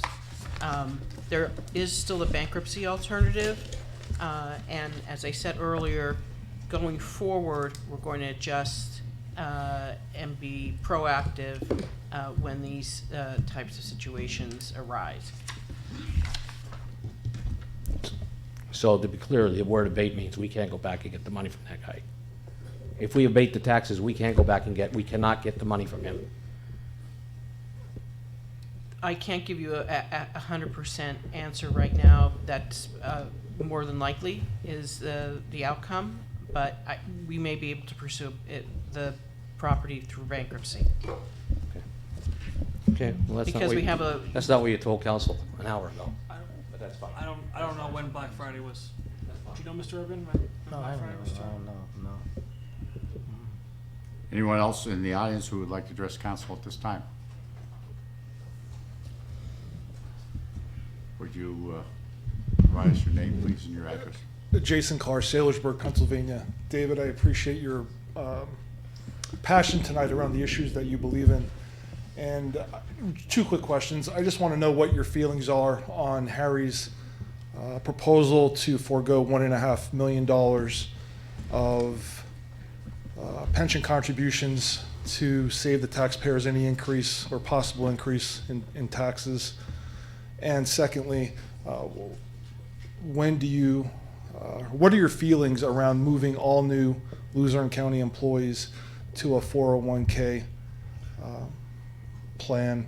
And when do you foresee in 2020 making a position on that goal for the county and presenting it to council? Thank you. While I appreciate Mr. Haas's advocacy, I am concerned about the budgetary, the full meaning of that budgetary issue. So I think that if we underpay the $1.5 million this year, my concern is next year will be a larger amount. And what's that look like for our debt service? What's that look like for our pension costs moving forward? Whether or not we can move our new employees to 401ks, I've asked our actuary as well as our finance director from our retirement board to be here next week to discuss that. I'm open for suggestions. I do think at some point it'll be phenomenal, but obviously we talked about the major issues that have to get there for a defined contribution as a defined benefit. Fully funding the pension fund, from what's been told to me, would be the first one. That would be a major hurdle. We're currently at 72% funded, but I'm open for suggestions. As I was listening to the insurance brokers speak, there's two ways to insure a property. One is actual cash value, and the second is replacement cost. Mm-hmm. So you should look at, compare and contrast, and depending on what you want to do with the actual properties, you can possibly save money by looking at the two different variations of the premiums. Let's do the value, either replacement value or actual value.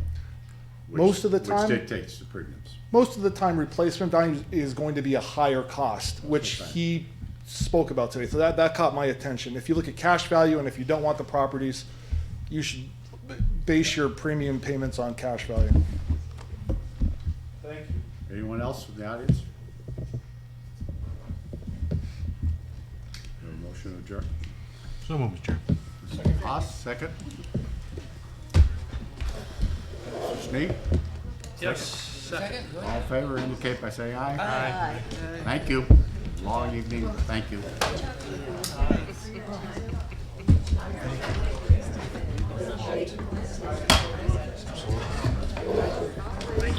Hey, Jimmy. Thank you.